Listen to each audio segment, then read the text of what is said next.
Studios, it's Fox Sports IE, 1350 AM, KUBE, Riverside. You and me, we're gonna have a fight today, after school. 3 o'clock in the parking lot. You try and run, I'm gonna track you down. You go to a teacher, it's only gonna get worse. Welcome to the Inland Sports Show. Your leader in sports in the Inland Empire. The Riverside. Now, here are your hosts, Pep Fernandez and Jeff Gorham. What is up, and welcome to the Inland Sports Show on Fox Sports IE, 1350 AM. That's Jeff Gorham. That's Greg Holla. I'm Pep Fernandez. Jeff has the biggest soda I've ever seen. You can't just buy a cup like that, Jeff. Where do you get a soda that big? You got coffee and a soda. I was very dehydrated and very parched. I have not That had makes a it soda. worse. You need water. I've had Flush it out. two sodas in 2 days. But remember how much water I drank yesterday? I drank a ton of water. Of course, I had a big coffee and a Mountain Dew. I was all amped up on Mountain Dew. Coca-Cola, though, I love it. It's not as good as it used to be because I haven't had it in like a month. It's just kind of too sweet. Too sweet? There's no such thing, Jeff. Oh, yeah, you've got the sweet tooth. You brought me a big giant box of Girl Scout cookies. You can share them. No, I can't. Here's the thing is, you always have something in your bag. No, Remember we talked about this the other day. He goes, well, I had these in my bag for a while. So you did have stuff in your bag. Yeah, you did. I can see the Just luck of the draw, man. Just lucky today. I had those in my bag. It looks like they've been that because of the wear and tear of the box. It's not even a box anymore. It's like a bag. Yeah, it got pretty It's a beat soft up. box. Yeah. And it's been in there for a month. So when I eat my caramel delights, is it caramel or caramel? Is there You're an extra a day? weirdo. No, is there an extra day? Caramel or caramel? Well, I think I always say caramel, but guys like you would say milk. And, Milk. And what else? Hate You say a crick? Roof? Up on the roof? Crick. The crick? You and I agree on one thing that most people always mispronounce is Almond. what? Almond. You say almond? I say almond. You say almond? Almond. You don't say almond, do you? A little bit. You do? Yeah. You say crayon, right? Crayon. Okay, see, that's right. Crayon. You say crayon, right? But everything else you say wrong. Yeah. Crick. It's caramel. Almond. It's not almond. Yeah. Have you seen a commercial where the guy jumps out of the car? Yeah, Can and he freaks pronounce- out. So I used to cover this rivalry between Enterprise and Shasta, and that was The called rental car No, I place take and it the back. soda shop? It was Chico. No, it was Chico against Pleasant Valley. In fact, Pleasant Valley just beat Notre Dame for the high school CIF state championship. Okay. Pleasant Valley against Chico was the Almond Bowl. But every year they do The stories almond? on the news about the correct pronunciation. Are you team almond or are you team almond? It's That was a almond. big deal. Oh, you say Very big almond? deal. You I really- say almond. But it's not right. It depends who you ask. But like, how can The you Almond be- Bowl. You're not that. You didn't live that far away. It's not like you really lived, far, It's not like deep you in the lived- Shire. It was way out there. It's not like you lived around across the country. It was just down the street. I'm gonna get Greg's. We're gonna take Greg's new truck. We're gonna get in Greg's truck. We're gonna drive to Cottonwood, California. Population, I don't know, 2,700. And I'm gonna take you out there, and you guys will say, okay, now we get you. Now we get you. I see the crick. We're gonna go up on the roof, and we all hate milk. And when it's all gonna make sense. I don't get it. You're so weird. I know. You know, though, I've known you for 4 years now. Pretty much for 4 years, right? Yeah, I guess so. Yeah. And you and I probably are the closest. You're probably one of my closest friends in the world, if not the closest, 'cause I spend more time with you. I still really don't get you. I don't understand you. Yeah. I don't know you. Yeah. I'm unique. You're not. You're Yeah. just weird. I don't know. There's something weird about you. And I brought you cookies. Here, you're like Oh, no, you brought me a coffee, tearing too. me down. Yeah, I brought. Oh, yeah, that's right. no, it's a not coffee Hey, and cookies. It's all about the love, my friend. All about the love. I do love you, Pep. You just got some weird quirks. Yeah. No, there's no love for Lopez. There's all love for Pep. You guys can have this show. I'm gonna go start a new show. It's called the Hulhauser Pep Fernandez Show. See, I'm gonna so go do angry. it myself. I'm gonna go to all these cool places. You can't. I came up with it first. Prairies and flower gardens and the beach, and I'm gonna go deep into the forest, and I'm gonna say, "Look at that! Oh man, zoom in on that." I want to do that. I told you. I You're gonna be busy doing this show. I'm gonna go do it. I had people tell me today that was a great idea. Why was Pep shooting it down? No, Yes. Are you serious? Oh yeah. People were saying it was a great idea. Why aren't you doing it? I said because Pep doesn't believe in me. Well, he doesn't. He just doesn't believe in me, and I think I could do it. I want to go talk to the ladies of like in knitting classes across California. I want to go to thermal pools I want to Death do Valley? it all. I want to go to the mating grounds of the tarantula and the Santa Rosa Plateau. I want to do those things.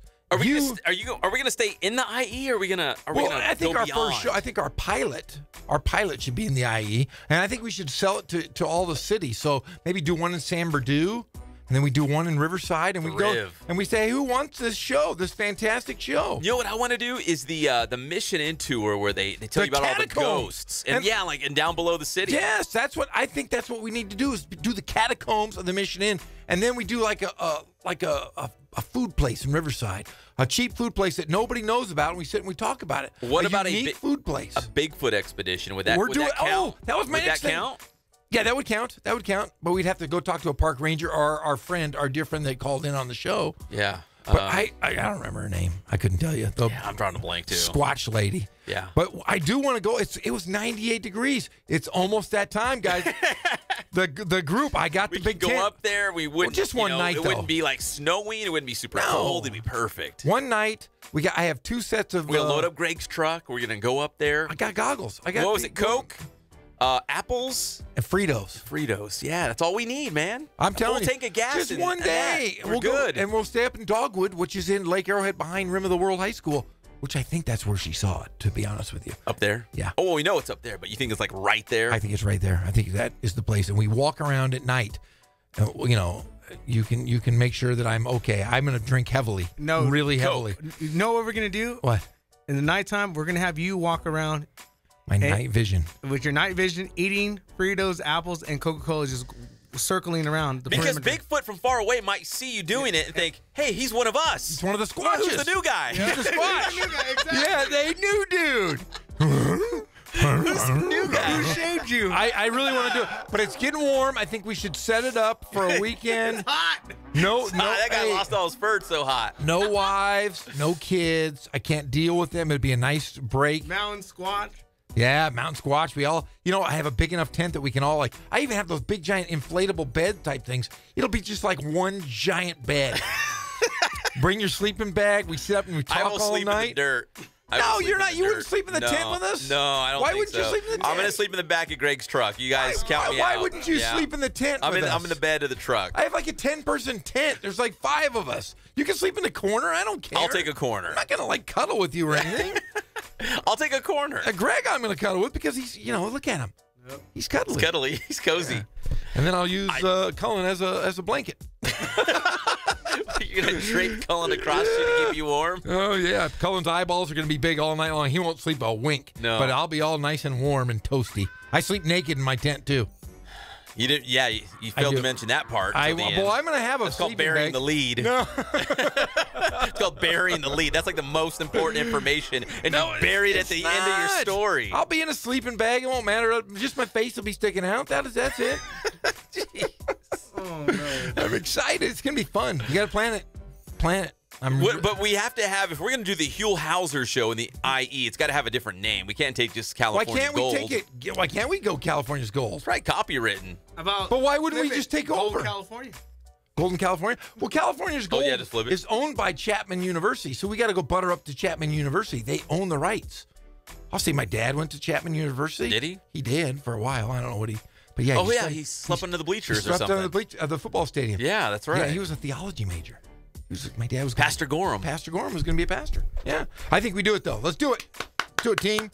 All right. Overnight. Until we strike gold with our new Huell Hauser show, we will do the Inland Sports Show on Fox Sports IE 1350 AM every single day of your life from 3 to 6 p.m. I hope everyone out there enjoyed Quakes baseball. Greg, it was another tough loss. It was a 1-zip. I thought they weren't going to score. In fact, I thought they were still going to be playing right now, and we were all going to be sitting in this little room looking at each other, waiting for Rancho Cucamonga to finish up. But the Quakes lost 1-zip on the road at Stockton, a morning game. How did our good friend Mike Linskog sound today, Greg? Was he all fired up? Yeah, he was fired up. But they play tomorrow, actually, so it's like the Dodgers. We're not going to stress out right now. Not yet. It's early. Yeah, it's too early, man. It's too early. Is this the Quakes? Yeah. Yeah, they need to just worry about next year. Oh, you're already writing them off? Next year. Jump to conclusions, Jeff. Yeah, it needs to start over. Yeah, this show's over. Hey, but how about my Angels, baby? Man. Oh, the Halos. They're Halo. You know what? They're like angels. Oh, they are angels. And leading, or actually, they're not even leading the league. Because, yeah, Houston in their division. They're going to beat up Houston. They're going to beat up those Astros. We hope so. I can't wait. We're going to be world champs. But J.C. Ramirez, one of the starting pitchers, having Tommy John, he's done. He's done for the year. He's out. Yeah, but they're rehabbing another guy right now anyways. The guy with the Inland Empire 66ers, He's ready. Andrew Haney. He's ready. Bring him up. Bring him up. Well, they're going to need him. They're going to call him up in a couple days. They better. Or we just throw Shohei Ohtani every single day. Well, that's the thing. We wear out that noodle arm and send him back to Japan. They've got like a 4-man rotation. They need like a 6-man rotation with Shohei. So they got to do something. Shohei's batting today. Is he? Yes, he is. He's in the lineup. In fact, they're in Texas, so they'll actually start the game while we're still on the air. So if Shohei Ohtani does anything at the ballpark in Arlington, we'll know it. We'll tell you about it first. If he hits another home run, I'll buy pizzas for everybody in the studio tomorrow. Did you guys all hear that? You hear that? Pizzas for everyone if Shohei goes deep. If he goes deep one more time. But if he doesn't, you guys owe me pizza. Really? Yeah, because I like food. We owe you a pizza if he does. That's like saying, I'll take Tiger Woods or the field. I get everybody else in this golf tournament. If he does hit a home run, I'll buy you guys pizza tomorrow. Deal. Okay, good. Deal.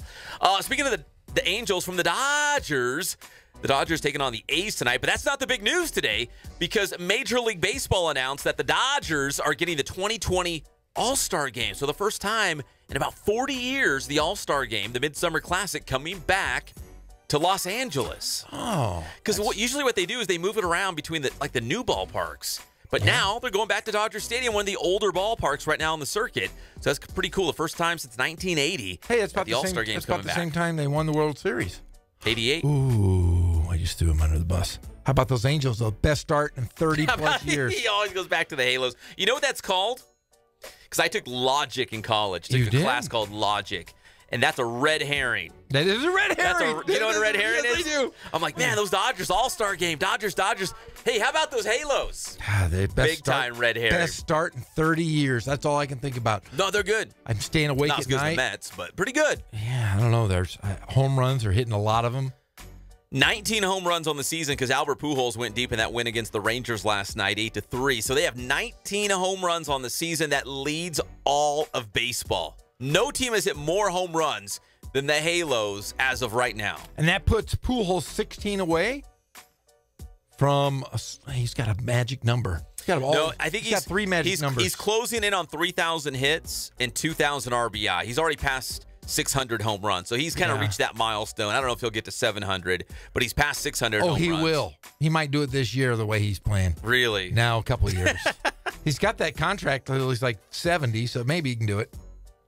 He's in great shape. He is. He's better shape than he's been in the last couple of years. He's looking good. To his second home run of the season last night. Halos win. They do it again against Texas. I'm going to guess that's 5 o'clock, 5:05 first pitch out there in Arlington. So if anything happens with the Halos in our final hour, we'll bring that to you, especially if Shohei goes deep, because you heard it here first. Jeff's buying pizza for everyone in the IE if Shohei Ohtani goes deep. Oh, I said in this room. Oh, in this room? The whole IE. I thought you said the IE. I don't have that kind of money. I got like $12. And later in the show, we're going to talk about the NBA playoff picture because we've got tonight and we've got tomorrow night, and that's it for the regular season. And there's still a lot to be played for in the NBA playoffs in terms of jockeying for position. In fact, just who's going to get into the playoffs. So we're going to talk about the NBA playoff picture a bit later in the show.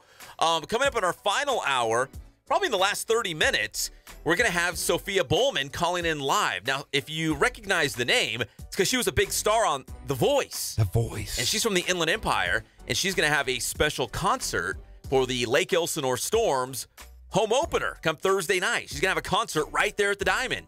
So she's got some good pipes, I heard. She's awesome. And she's local. She's one of us. She's from Norco. Yeah.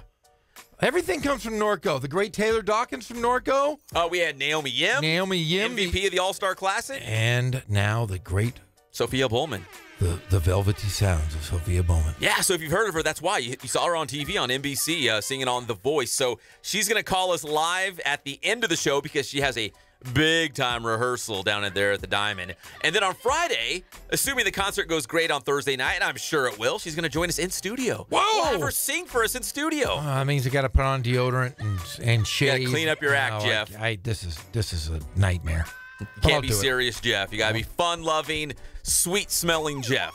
I might be flirty, Jeff. Oh. Flirtatious Jeff. Don't scare her away, though. Don't creep her out. I'm not a creepy guy. I'm very, very charming. That's what the ladies tell me.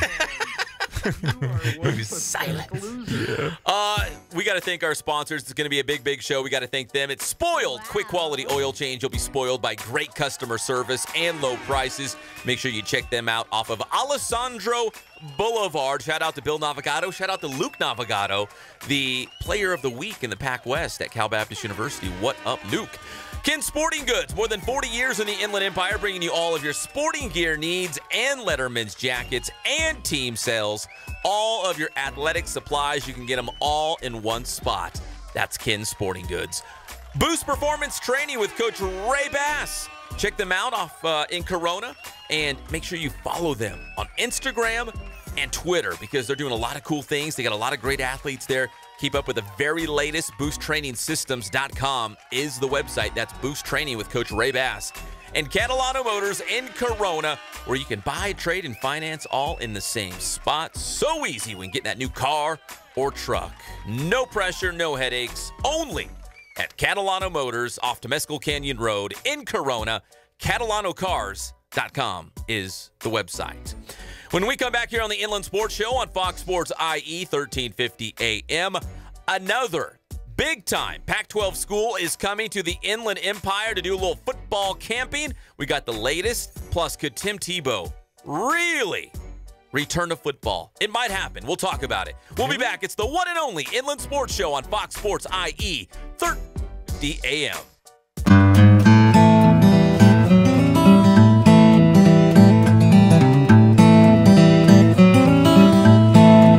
We focus on the customer here.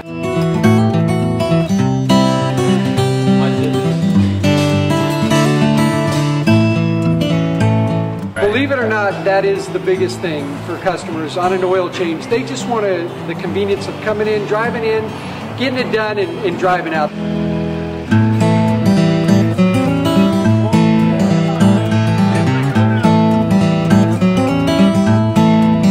We just greet them, get them going, and they're done in about 10 minutes or so.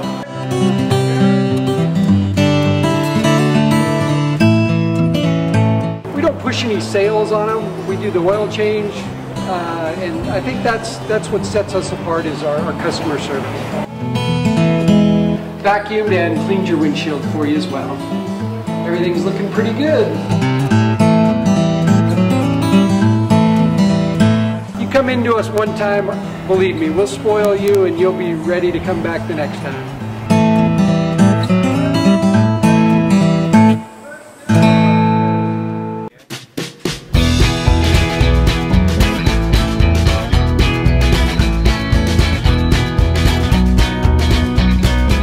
Thank God, first of all. I thank the great people that I've got around me that help support me, the people that work for me. As I started, if it wasn't for the people around me, we probably wouldn't be here right now, but I've got a great staff. I've got great people that do stuff for us outside the store, and we've been very, very fortunate.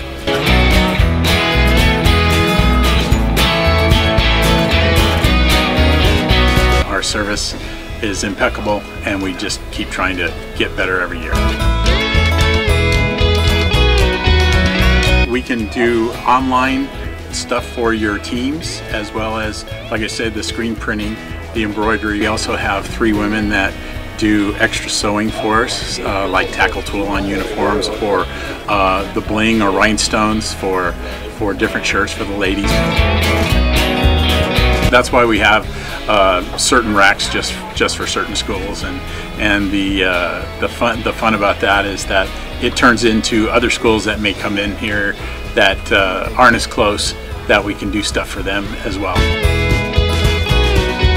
We've had very, very good customers throughout the years, and it's just been a blast.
So how you guys doing? My name is Coach Ray Bass. We're here at the Boost Performance Center today, and here with the one and only Pep Fernandez. And we're gonna go over a real basic vertical jump, all right? We're gonna teach you guys the technique and its progression. This is a great drill for really any sports, really emphasizes pure power production through the hips. And power is really important for basically any type of athlete, whether you're a football player, track, soccer, basketball. You know, we all want to be powerful, strong athletes. So we're going to go over that today. All right, so first things first, I'm going to have Jacob go ahead and stand with his feet underneath his hips. So you want to have your toes pointed forward. You want your feet to be about hip width, all right? He's going to have his shoulders flexed, all right, in front of his body. So his arms up in front. Okay, now, the most important part here is what's called a counter movement. And what that is I'm going to throw my shoulders back into extension, all right? I'm going to flex my hips, all right? So the shoulders are going to be flexed, and the hips are going to, the shoulders are going to be extended, and the hips are going to be flexed, all right? And then we follow that up with shoulder flexion and hip extension. It's got to be really fast, all right? So right now, I'm just going to show you the first phase of that. So Jacob, I want you to drop your hips into flexion. I want you to throw your arms back into extension when I say go. Ready? Go. Right there. So come up. That's the most important movement there. So.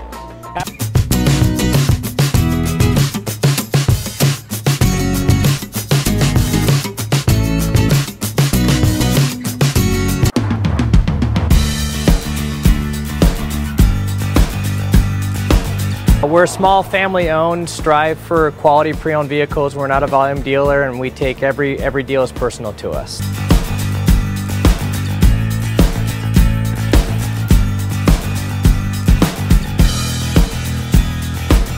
We're a low-stress environment. We're not a pressure sales house. If you want to shop us, you're more than welcome to shop us. We have, like I said, great rates, competitive financing, a lot of one-owner, clean Carfax, clean title vehicles. As you see, we have Carfax everywhere. That's most important to us, to educate our customers before they make a purchase.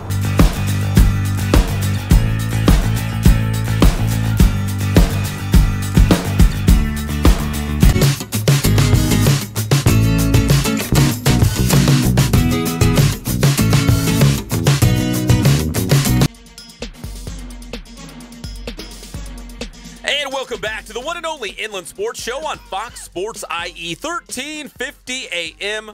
Make sure you're following us on Twitter and Instagram. That's at Inland_Sports. Jeff Gorham, Greg Holla, I'm Pep Fernandez. Big football news going down today. So you know the big satellite camps, right, Jeff, that they always have like Division I college teams. They go somewhere else and they set up camp and they look at all the best high school football players. Oh, yeah, great way to recruit if you're a Pac-12 school to come down. It's a legal way for you to kind of inundate the area and check out everybody. Plus, think about it. If you're a kid in Riverside or San Bernardino or Corona, you can't get everywhere. No, you can't go to Utah. You can't travel to Washington or Oregon all the time or any of these other, like, let's say Pac-12 schools. Utah, they come to you. You just go out there, you go in your own backyard, your own neighborhood, and you get to go work out, and all the college coaches are there. So, with that said, the University of Redlands already has a bunch of Pac-12 schools coming to the U of R. Just added today, UCLA. So hopefully Chip Kelly will be in attendance. Most of the head coaches are. Chip Kelly and the Bruins are coming to Redlands as part of this new summer camp series that the University of Redlands does, and the Bruins will be part of that. Yeah, Redlands has done this for the past couple of years. Yeah, we had Coach Maynard on just a couple weeks ago talking about it. Coach Leach was down there a couple years ago, was telling jokes to everybody that we were told. And yeah, what a great way for these local guys to get seen by these big-time D1 coaches. I love it. I think it's a great way because there's so much talent in the IE. And again, not every kid has the luxury of being able to travel and get seen by a lot of these different places. This time, you go one place, you go to the U of R, the Runner, Ted Runner Stadium. Coaches come out, and then bang, you get to see, get noticed by a lot of different teams. In fact, some of these satellite camps, they will have multiple Division I coaching staffs at the same camp. So it might be like a Northern Arizona and a Utah and an Oregon all at the same camp on the same day, looking at all the guys going through drills, 7-on-7, 11-on-11, all that stuff. I'm ready. I'm going to go watch. Check it out. Maybe I'll get a T-shirt out of it. You know, they probably give away nice shirts for the campers. They do from Ken's. I remember last year I got on Instagram. I was like, look what they're wearing. It's Ken's Sporting Goods. Awesome stuff. Yeah, they do a great job at Redlands. And what a great way for them as well to recruit because they're bringing so many kids on campus. They're going to get the chance to see all these guys. Oh, yeah, for sure. There's future Bulldogs. When we talked to Coach Maynard about it, obviously these guys come out and they want to get seen by, the Chip Kellys of the world, some of these big-time Pac-12 Division I head coaches. But at the same time, not everyone's going to go Division I, and that's okay. There could be some future U of R Bulldogs in the mix as well. So a lot of these guys, they'll get their first exposure to a great stadium, beautiful facility there at the University of Redlands, and they got a chance to maybe, if they want to, play college football a little bit closer to home here at the U of R, because the U of R, again, is the only four-year college football team in the IE. That's it. And you see those guys virtually on every high school campus. Coach Mariani. Oh, he's the hardest working guy out there on the recruiting trail. I go to several high schools. I work at high school. He's there at least once a month, checking in with players, coaches. So those guys do have their foothold here in the IE. Yeah, and more they're adding IE guys. Oh, yeah. Quarterbacks, running backs, receivers, linemen. I've seen all kinds of guys from across the 951, the 909, they end up at the U of R. So, in fact, their starting quarterback this year was the Redlands East Valley guy. The backup's the Ukaipa quarterback. I mean, they got all kinds of local guys that decide to stay closer to home, and they find ways to get them, because there's no scholarships, so they have to find ways to get them jobs, get them grants, loans, whatever it takes, to get them to go to school there at the U of R, because it's not cheap. No, and it's a great landing spot for guys that are bounce backs.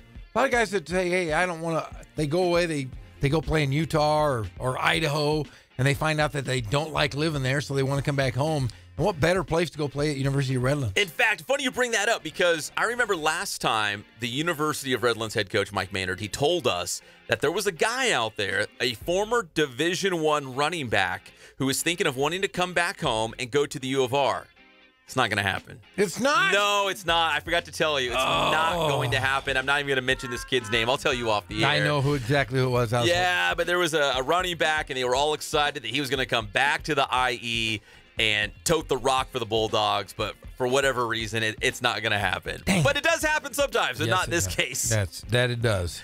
The other big football news, and this was kind of going under the radar, is the fact that Tim Tebow might play football again, because the stars have aligned in a very kind of a peculiar situation. So Steve Spurrier, the old ball coach, is going to coach in this new football league, the new American Alliance, whatever nonsense they're calling it. But they're giving him the Orlando franchise. I saw that. Did you see that? Last week he was hired. Coming back to the sidelines. I couldn't believe it. I thought he was done. No, the old ball coach. There is not an old ball coach anywhere that is done. They're always got their hands in doing something. Always coaching. Always want to play. Guy at Redlands, he's still coaching junior high somewhere. He's been coaching for 100 years. Who, Mike Maynard? Yeah. No, the guy who was at Redlands High School. Oh, Jim Walker? Jim Walker's. Yeah, he's in Pennsylvania. Yeah, he's coaching the little kids. My dad's 150 years old. He's still coaching guys occasionally. They just can't get away. They just want to coach. Yeah. Well, now it's coming out that they asked Steve Spurrier, who would you like your quarterback to Johnny be? Manziel. No, not Johnny Football. Why would you want him? Listen, you're in Florida. It's Steve Spurrier. Oh, that's right. Who is the poster boy of Florida football? Don't say, what was his name? Chris Leak? Who was the quarterback? Danny Werfel? No. Danny Werfel's coming back? Are you kidding me? No. Charlie Ward. Seminoles, no. Oh, he was a great point guard for the Knicks, though. No, he wants Tim Tebow to come play. He says if Tim Tebow wants to play football, there's a spot on the Orlando franchise for him to play quarterback. So imagine this, Tim Tebow returning to football in the state of Florida for head coach Steve Spurrier. That'd be cool. But you know what I mean? Like, it doesn't get any better than that. Nah, that would be sweet. But isn't he playing for your Mets? He's playing for a Mets AA. Hit bomb in his first at bat. He's now. You know what his average is for the year? What, below 200? 143. He's 1 for 7. And guess what that one was? A home run. The first pitch of his AA career hits a bomb. He has not done anything since. But I still have hope. I hope they bring him up. I hope he does well. If not, send him back to the ball coach. He can play some football. Wouldn't that be cool? I think fans of Tim Tebow want to see him give football one more crack. Well, he's still young enough. At some point in a couple of years, they're going to be like, he's a little too old. He missed his window. It's over. But he's still in his prime right now where he could still give football a realistic shot to see if he can still do it. Johnny Manziel's going to do it, although he's a lot younger. But all these guys, I would love to see Tim Tebow come back. I'd love to see Johnny Manziel make a crack and get a shot in the NFL. And we talked about these guys. Talked about Tebow, Manziel. We talked about these guys playing in the new XFL would be great. But hey, if you can get the big names for the American Alliance of Foreign Legion football or whatever it's called. United Nations. Yeah. And what they did was smart was they're a year early. So the XFL is going to be a year after this American Alliance comes in. And they're labeling it a league to prepare yourself for the NFL. It's definitely, yes, a developmental league. That's one thing the XFL said it's not going to be. They're going to kind of go against the NFL. Go against the grain, do their own thing. Yes, exactly. That's something we've, I think, needed. I know in my small little circles here in the Inland Empire, I know local coaches here that have talked about starting their own. Like, why isn't there like a minor league football system to feed the NFL? Like, why isn't there? Like, the college football game is the feeder. Why isn't there a professional feeder to the NFL? And there should be. I mean, I guess CFL, if you want to maybe make that stretch. Yeah, and they could really, the NFL could expand and it really wouldn't hurt the brand because there are so many good players out there. I don't think you could add 5 or 6 teams if you were to ever expand. But if you had a minor league football program, the teams would be very, very good. I don't think it would be a drop off in quality of of the NFL itself. I don't think it would diminish at all, but I think it would gain. I think you could almost add a couple teams if it was a success. Like the ABA, NBA combined, maybe you get a team that comes out there out of this league that you combine, say, hey, we're going to take the 12 best guys and maybe expansion. As long as it's legitimate. Yes. Because I had friends go play Canadian Football League. Others went to the Arena Football League. And I feel like when you do that, you almost get lost. Yes. Like guys who make it back, like who was it? Like Warren Moon was the CFL guy that made it big. Wasn't Doug Flutie another CFL? Doug Flutie as well. I mean, it doesn't happen that often. I feel like they go up there and get lost. But it does happen. It does happen, but not that often. I'd like a legitimate minor league system to feed the NFL, almost like the D-League is doing to the NBA. It doesn't happen often, but there are guys that go up and down between the affiliates and back up to the NBA. I mean, baseball, they've got it all worked out. They have all these different levels, and they have a whole system and this and that. But football, really, the feeder is college football. But I know local coaches right here in the IE have talked about that. I thought it would be a savvy business decision because at the time, no one else was doing it. They wanted to do it right here, locally, across the United States, like little regional pockets where they could have professional football and feed the NFL. They wouldn't go head-to-head with them. They'd have a different season and feed the NFL. And how many guys across the nation are playing Division II, Division III, NAIA football that are skilled position guys that just aren't seen? There's guys that probably run 4.3s, 4.2s that are just blazing track guys. If I could go back to the U of R, there was Danny Gonzalez. He was like the D3 Defensive Player of the Year. Like All-American. Big-time Division III football player. Just has to get noticed. Maybe he's not going to get drafted in the NFL or even signed as an undrafted free agent. But I think there's a spot for him in professional football. CFL, Arena, maybe this new American Football Alliance. I think there's a spot for guys like that. And who knows, maybe give him a year or two of tutelage under, a Jim Fossil or a Steve Spurrier or someone like that. Like, who knows? He could be a special teams guy at the NFL level someday. Yeah, I think it's a great idea. I just think they need to do it the correct way. You don't want to water it down and have like, hey, look at the guy who's the fireman 3 days a week is out there. See, playing. That's the thing. I've also covered, like, I guess they call it semi-pro football. Yes. And you're like, that guy, he's a plumber Monday through Friday, but he comes out on Saturday nights and he's the quarterback for the team. He's not trying to make it to the NFL. He's not trying to get noticed, even go to the Edmonton Eskimos or someone north of the border. He's just out there trying to hold on to that dream, right? I mean, so it's got to be legit. If it's legitimate, I'm totally on board. Yeah, in fact, Riverside had a team. The Riverside Rams were a big thing here for the last, probably, I'd say 10 years ago. It was kind of a big deal. They play games on Sunday afternoons, either at RCC or Cal State or CSDR, California School for the Deaf, down the street here. And there would be a small gathering of people. And every now and then you'd have a guy who was a big-time Division I player that never made it, had taken 6 or 7 years off, and would dominate the league. But those guys, they just didn't get the shot because they didn't have a minor league system. No. Guys just immediately, once they're done with their playing days, they're done. So it'd be nice to see these D3s, D2 schools maybe have a guy come out of there and maybe make it to the NFL someday. It'd be kind of cool. If it's legit. Yes. If it's for whatever reason, minor league sports kind of, I won't say turns me off, but there's certain aspects of it like, it's a little shady.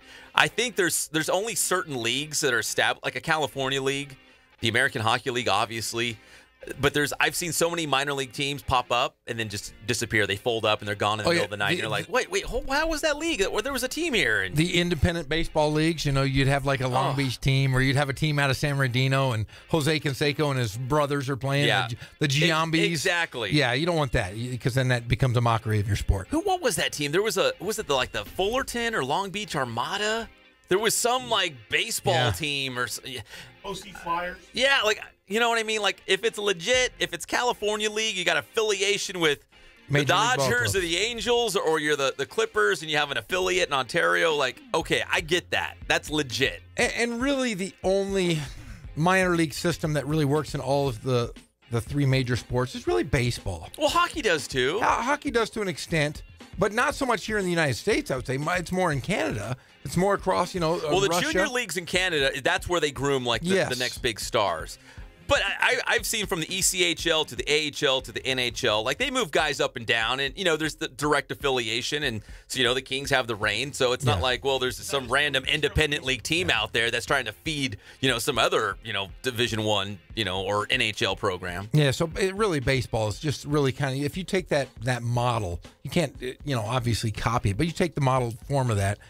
The NFL would have to get involved with one of these leagues if they would like to do that. But yeah, it's going to take some work. You got to put your brand on it. If the NFL put their brand on it, like, hey, you know what, we're gonna, you can use our shield, and maybe they do. You could say, you're a direct affiliation with the NFL, because the D League for a while it was like a giant talent pool. It was. Now there's direct affiliations and guys go up and down. But it was like a giant talent pool. So guys were getting 10-day contracts. You might play in, Sioux Falls, but you get a 10-day contract with the Phoenix Suns. It was like you didn't have to be a Phoenix Suns guy. You could go giant talent pool. I could see it doing the same thing if you had like a minor league professional football league, and any NFL team could just pick like, oh, I like that guy over there and that guy on that team and this guy over here. It could work. It could work. But you'd have to have, like I said, an affiliation with the NFL. Hey, we're going to talk quickly some NHL hockey and a little UCR baseball. Ghazal Hassan in the house. We'll be back. It's the one and only Inland Sports Show on Fox Sports IE 1350 AM. You got to fight for your right to vote.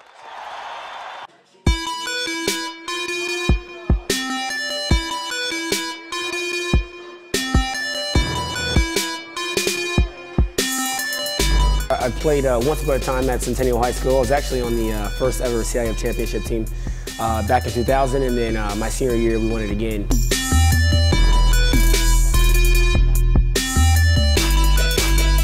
I think that's my passion because I've done it. I know exactly where these athletes are at. I know what their mindset is right now. I know how hard it is to, number one, find a performance coach who can take you to the next level.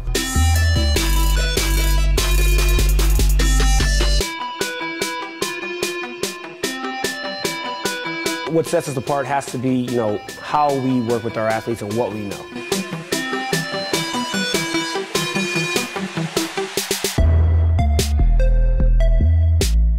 We can take an athlete and help them reach their athletic potential, help them, prevent injuries, help get them stronger.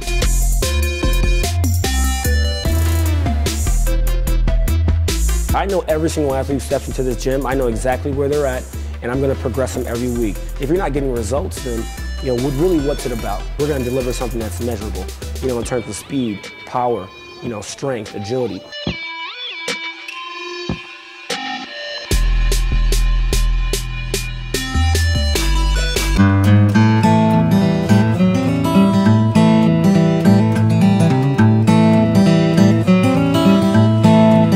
We focus on the customer here.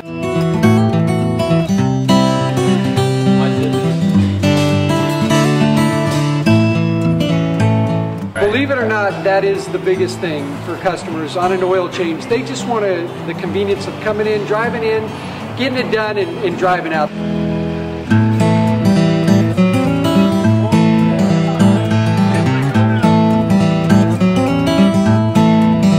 We just greet them, get them going, and they're done in about 10 minutes or so.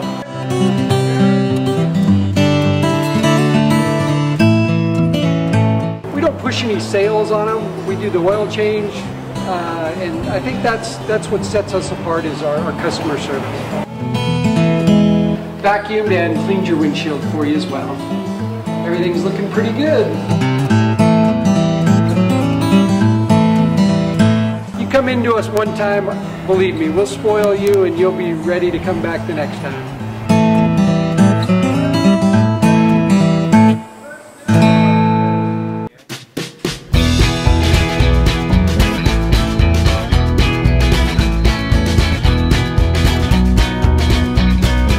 Thank God, first of all. I thank the great people that I've got around me that help support me, the people that work for me. As I started, if it wasn't for the people around me, we probably wouldn't be here right now, but I've got a great staff. I've got great people that do stuff for us outside the store, and we've been very, very fortunate.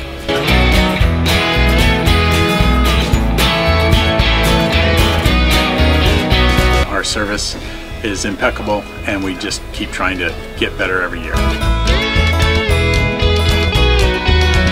We can do online stuff for your teams, as well as, like I said, the screen printing, the embroidery. We also have 3 women that do extra sewing for us, like tackle tool on uniforms, or the bling or rhinestones for different shirts for the ladies. That's why we have certain racks just for certain schools, and the fun about that is that it turns into other schools that may come in here that aren't as close, that we can do stuff for them as well. We've had very, very good customers throughout the years, and it's just been a blast.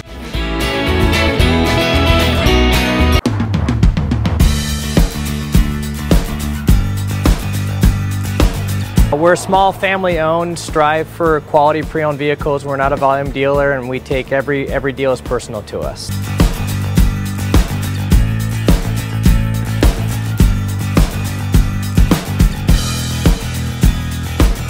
We're a low-stress environment. We're not a pressure sales house.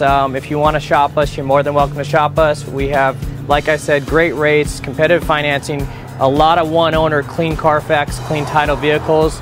As you see, we have Carfax everywhere. That's most important to us, to educate our customers before they make a purchase.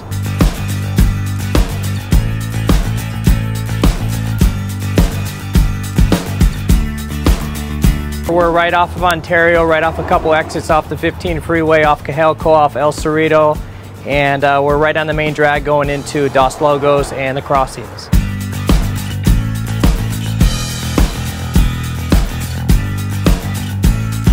We have great financing, we have great lenders that we're using. We do buy, sell, trade, cash for your car. Whatever we need to do to help accommodate the customer, that's what we're here for.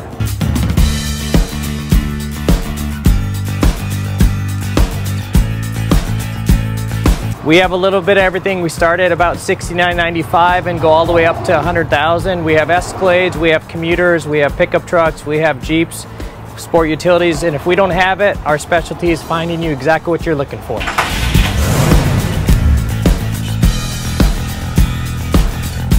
Thanks for listening to Fox Sports, home of the Rancho Cucamonga Quakes. We are Fox Sports! Hey you, get your damn hands off her.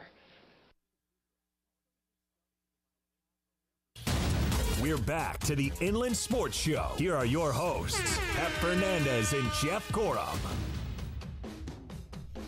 Welcome back. It's the Inland Sports Show. It's Tuesday. There's so much to talk about. Who knew that the NHL playoffs start tomorrow? I had no idea.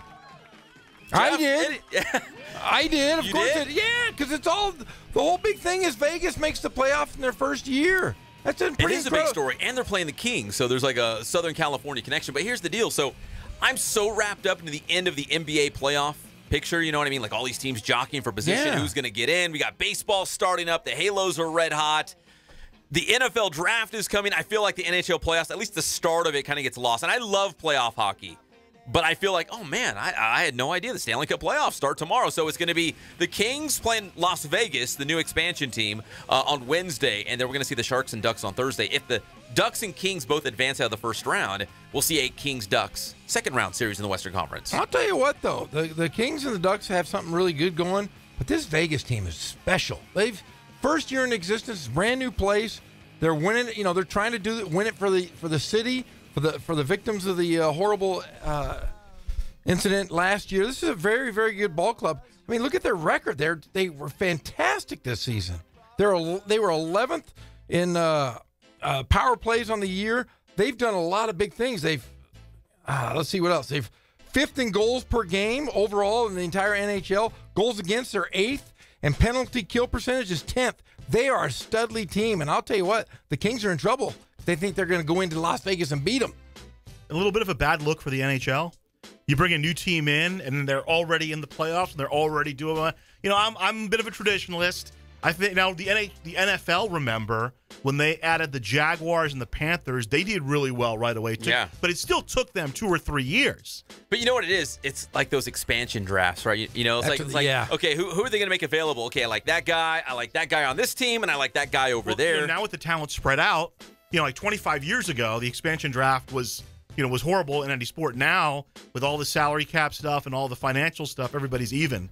So, obviously, they're better teams. They got William Karlsson. He's put up 78 points, 43 goals in his first year with this franchise. They got a lot to look forward to. Kings, though. Kings have, been in playoff hockey for a number of years. Anaheim Ducks, the same thing. We've got a good hotbed of hockey here in Southern California. And the Ontario Reign. They're still in the regular season. They're going to wrap up their season on the road at Stockton Wednesday night, then back home for their final regular season home game at Citizens Business Bank against the same Stockton team. And then on the road at Bakersfield. Never easy to win inside Rabobank Arena, Condorstown, as they call it. But they've already clinched their spot. The Reign are already in. The Reign train, right? Cullen's our Reign guy. He goes to all the Reign games. Is that what they call it, the Reign train? See, I told you. Why would I make something like that up? Yeah, listen to you knowing hockey. I love it. So, hockey season's here. It's also baseball season. UCR taking on University of San Diego. This is not a conference game, Ghazal Hassan, the voice of the Highlanders. Will they just sneak it in here just to get another game in? Midweek, they have, I think, 6 more midweeks left, a couple at home. So they're going to play San Diego and San Diego State at home, and they have a couple on the road. Not a lot of midweeks this year. Highlanders did some 4-game series early in the season. Not a lot of midweeks, but midweeks are important. Tough weekend for the Highlanders, so good for them to get kind of back on the horse. And San Diego kind of handed to them last year. They beat them twice. Combined score was 24-3. So I have a feeling that Riverside's going to want to come and get some revenge tonight. Who's starting? Is it Cole Percival? No. Cole pitched Saturday. He's good. I think. Correct. This is just a rumor. I haven't confirmed anything yet. I heard it's going to be Corona freshman Jeremiah Pretty. Hey! He's going to make his debut. I don't know if he's going to start, but I think he's going to throw an inning or two today, according to my conversation with Coach on Friday. I haven't talked to him yet, though, so I got to check that. What are the odds Haas Quijada pitches tonight? Haas will probably pitch tonight. He probably will. I might come out. Because Haas threw on Friday, and they were going to have him throw Sunday, but his arm wasn't. I was talking to Coach, said, well, we won't know about Haas till Sunday morning. And then they ended up not using him. So the idea with Haas now that he's in the bullpen, the idea is try to use him 3 times. Try to have him Friday, Sunday, and Tuesday. Because he's a lefty, he throws hard. He's a hard matchup. He's been pitching well of late. But the guy I want to talk about is Nathan Webb. Yes, that's our guy, King High School. King High School. And Dylan Orrick, too. So Webb, I think over his last Kevin West is a King guy. Kevin right? West, there's a bunch of King guys out there right now. But Nathan, 12 of 23. So he's raised his average from like 160 to 284 the last 10, 12 games or so. Hit his first career home run on Sunday, even though the team lost. And then Dylan Orrick got his first career hit on Friday. And he didn't do much hitting, but he had a sacrifice bunt. He drew a couple walks and played really well in center field. So that's a big positive. The 2 young guys from King are doing a pretty fantastic job. You throw in Cole Percival, who had another solid outing on Saturday. So the local kids are doing well for the Highlanders. A young foundation, right, of local really Riverside guys. Yep. I love it when Coach Percival can go out, find guys like at King. Obviously, he didn't have to look too hard to find his son at Riverside Poly. Right. But local guys factoring into these wins. Is Nate Webb hitting leadoff? Well, they bat him ninth because they because Coach likes to balance the order. Okay. He led off Sunday because they changed the order a little bit. But I like him in the 8th because he's a tough guy. Yes. He's tough. You get through those tough hitters and you kind of take a deep breath and he comes up there and you got to still bear down on him because he's a pesky little guy. I think ultimately next year he'll probably be the number 2 hitter. But right now, I love him at the 8 or 9 spot. Love him. I see these guys at the high school level, and they're so unbelievable. I remember covering King against Santiago last year. Nate Webb was like the cleanup hitter. he was the closer, which he had to go through a crazy good Santiago lineup to shut that thing down. I thought, this guy's amazing. He gets to UCR now. He's like the 8-9 hitter. But I mean, that's goes. No, but I maybe mean, in college, you want it because because it's what he does, right? He makes contact. He gets on base. So sometimes, if you're in a bit of a slump, he can get that lineup. So exactly what Dylan Orrick did on Friday. Orrick was batting ninth. They were down. He got a base hit, got everything going, and then pretty soon it was a tie game, and they put up 5 in that 8th inning. And he got it started off. What I like also about Dylan is he works the count really well. He sees a lot. You know, he was a top-of-the-order guy for King, so he knows how to work the count and see the order. So I love seeing the young guys kind of step up. 19 Inland guys on that roster. Did you count them? I did. Connor can't. Oh, AJ Sawyer, he's another Temecula Valley guy. AJ, Jared Morton are both Temecula guys. Ian Nowak. Nowak's from Vista Murrieta. Haz Quijada. San Gregonio. Devin McKeeson. Well, McKesson's hurt this year. Yeah, he's still a local dude. Surgery. We got Houston. He's Temescal Canyon. Knockler's Canyon Springs guy. He's a walk-on, but he's a good. Houston's a great kid. Morton, Percival. Even I consider Arrowhead Christian Robert Cruz. Oh yeah, Cruz. Yeah, which he started the other day, didn't he? He got his first base hit. First hit. First yeah, base first hit. Yeah, you did. You got Matt Hardy. La Sierra. La Sierra. Oric West. Both the King guys. You got Pretty from Corona. Let's see. Who might, rumor has it, I mean, Gazal was walking the streets of downtown Riverside. That's people talking about. I want to see. I heard because you guys had told me a lot about Pretty because you'd seen him throw, and I know they were high on him. He doesn't have a good. His velocity isn't. He's not like a 95+ guy, but according to Coach Percival, he really knows how to change speeds and he throws strikes. So those are two positive things. That is the biggest jump for Cole Percival because he was throwing 91, 92. I was asking his dad, and he told me the thing about Cole this year, he's learned how to change speeds. And he's really effective. And I saw him on Saturday, and he had a rough first inning, but then he adjusted and kind of cruised the rest of the way. We got to take a break. We do. We're going to take a break. When we come back, we're going to talk more baseball. We got NBA playoff pictures still to get to. It's the one and only Inland Sports Show on Fox Sports IE, 1350 AM.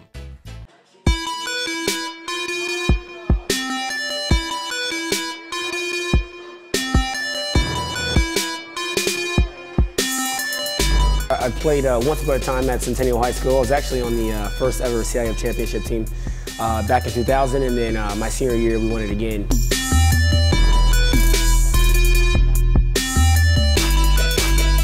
I think that's my passion because I've done it. You know, I know exactly where these athletes are at. I know what their mindset is right now. I know how hard it is to, number one, find a performance coach who can take you to the next level.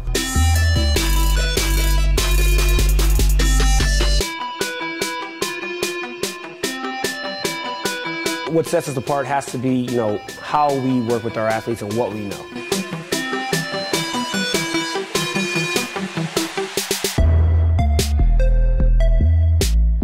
We can take an athlete and you know, help them reach their athletic potential, you know, help them, you know, prevent injuries, help get them stronger.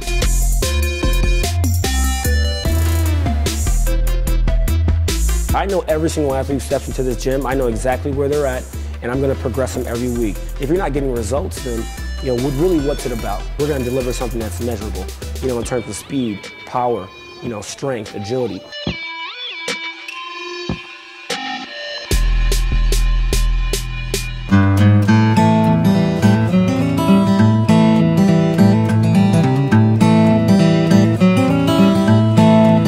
We focus on the customer here.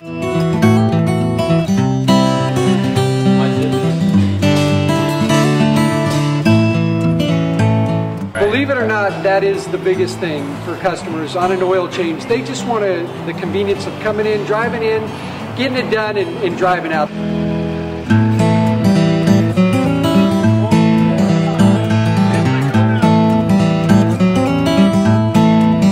We just greet them, get them going, and they're done in about 10 minutes or so.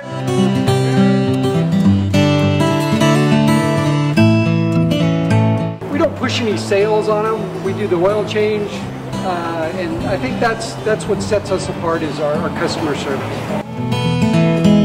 Vacuumed and cleaned your windshield for you as well. Everything's looking pretty good. You come into us one time, believe me, we'll spoil you and you'll be ready to come back the next time.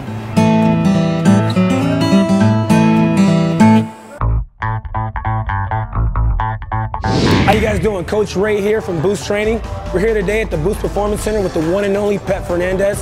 Today's Boost Training tip, we're going to get football specific with the 40-yard dash stance. Come check it out. Okay, so first things first, we're going to establish Andrew's footing. All right, now, he has his left foot up in his 40 stance, so what we're going to do is he's going to take his left foot, his left toe, and he's going to bring it back to his right heel. All right, now he's going to take his right toe and bring it to his left heel. All right, next he's going to take that right foot, he's going to bring it about hip width. Now, depending on if you're a skill player, receiver, DB, or if you're a lineman, a bigger guy like Andrew is here, you may want to go a little bit wider, all right, because they usually have bigger thighs here. So he's going to go a little bit wider hip width. Now he's going to take that right toe, he's going to move it back about 4 to 6 inches. Perfect, perfect. Okay, now he's going to take his right hand, he's going to place it right behind the line. He's going to take his left hand and place it right above the line. All right, now he's going to dig his feet in, get his footing. We want to really load the hips, knees, and ankles here. And what we're looking for is a deep bend in the ankles and a nice angle at the shins here. We want to try to keep that shin nice, almost parallel to the floor. So what's going to happen, he's going to keep his nose to his knee. He's going to stay nice and low. When I say set, Andrew's going to bring that left arm higher than his hip. He's going to slightly elevate his hips higher than his knees. Now, you never want to hold your 40 stance any longer than about 3 seconds. So it's going to be very quick, all right? Here we go. Set. Go. There you have it, 40-yard dash stance.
God, I think you're amazing. Oh my God, don't ever leave me. Ever. Good.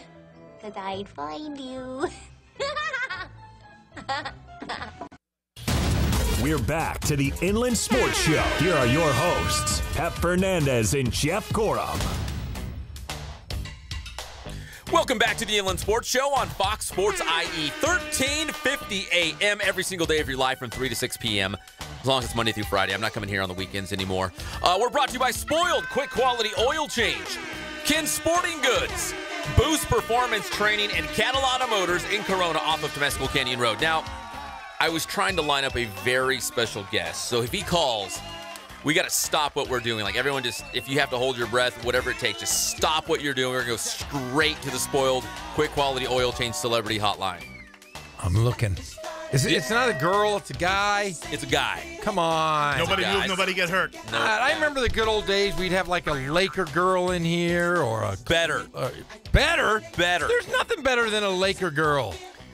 Is there? I think there's a question mark on the end of that one. So if you see the hotline bling, trust me, I stop what that. you're doing. Just stop. Hashtag move the cup. Just stop what you're doing. We gotta go straight to the line. All right, don't be messing with me. Are you watching it? Of course I'm watching. That's your job. You watch the red light. You said somebody's calling and I'm getting excited. Because I'm facing you. You're facing the light. I'm watching. You're the light guy. I'm watching. I'm looking at my stats. It might not happen though. So I might not. He's the signal guy. It's like that party with Lane at Seinfeld where the signal You give the signal when the annoying person comes next to you. Yep. Jeff's got to watch the signal. That's the signal. See, but I'm anal and I'm crazy and I want to look at everything and now I'm staring at that. And you're colorblind. And it may never happen. I might have worked you all up in a lather. For no reason. Damn you, Speaking of getting worked up, are you a wrestling guy, Pep? No. I'm excited. Well, I was a Stone Cold guy. Excited about this Andre the Giant HBO can't thing. wait. What a month for HBO. They got the Shandling thing. They got What's Andre, the Shandling thing? Gary Shandling. They had a 2-hour special Gary on Gary Shandling. Shandling. Never heard of it. Diaries. You Not a know big who Gary deal? Shandling is? No. That's sin, but we'll go beyond that. But Andre, you know what? They're doing an Elvis one, too. I had no idea. Gary Shandling, Andre the Giant, and Elvis. That's 3 pretty big events in April. Gary Shandling. Now, I'm a little surprised, Pep. You're a comedian of sorts. Oh. I've never heard of them. Oh, But hey, the Plex, 6 o'clock tonight if you want to catch some baseball. San Diego against UC Riverside. You may see Jeremiah Pretty throw. You may. Rumor around town. You can tune I was in. down there by like the Mission Inn area, just walking around. People are stopping me. Corona, man, the guy from Corona, Jeremiah Pretty, man, he might throw. Is that old Billy Cheeseblower? No, that's not Bill Cheese. That's not William Quesadilla. That's Jeremiah Pretty, another Corona guy, though. God, now I'm looking at that light. I can't. Stare at the light, Jeff. I can't. But you know, too many things going you know on. what? Maybe I just said that and like no one's actually calling in. Now I'm just like throwing you off your game that you're going to be staring at the hashtag move the cup. Let me ask. I know there's a lot to do. Let me ask you guys, where are you guys going to be tomorrow at 3? That's speaking of UCR, since I'm here. Well, we're going to have the press conference live. Because I'm emceeing the event. You are? I'm going to shave. I'm going to put on a suit with a blue and yellow tie. See, Gary Shandling would MC the Emmys. Are you going to wear a suit? Really, just like Gary Shandling. Are you going to wear a suit? Of course I am. You're not going to wear your UCR The polo? first time I formally meet head coach David Patrick, I'm going to walk in there with my didgeridoo and Tell us some of the jokes you're going to do tomorrow at the press conference. None. Not tomorrow. No jokes. When he comes at our house, like this is our house. So when you come in our house, Oh, he's done. it's over. But when I'm in his house, I'm going to tone it down. The late Tom Kelly, who is the old USC play-by-play guy, had the greatest joke ever to do at a press conference. And he introduced John Robinson at the time, who was the coach. And he said, John Robinson is the most spiritual man I know next to Billy Graham. He's the only man that can make a decision and have 80,000 people sitting in a building say, Jesus Christ. Those two guys, right?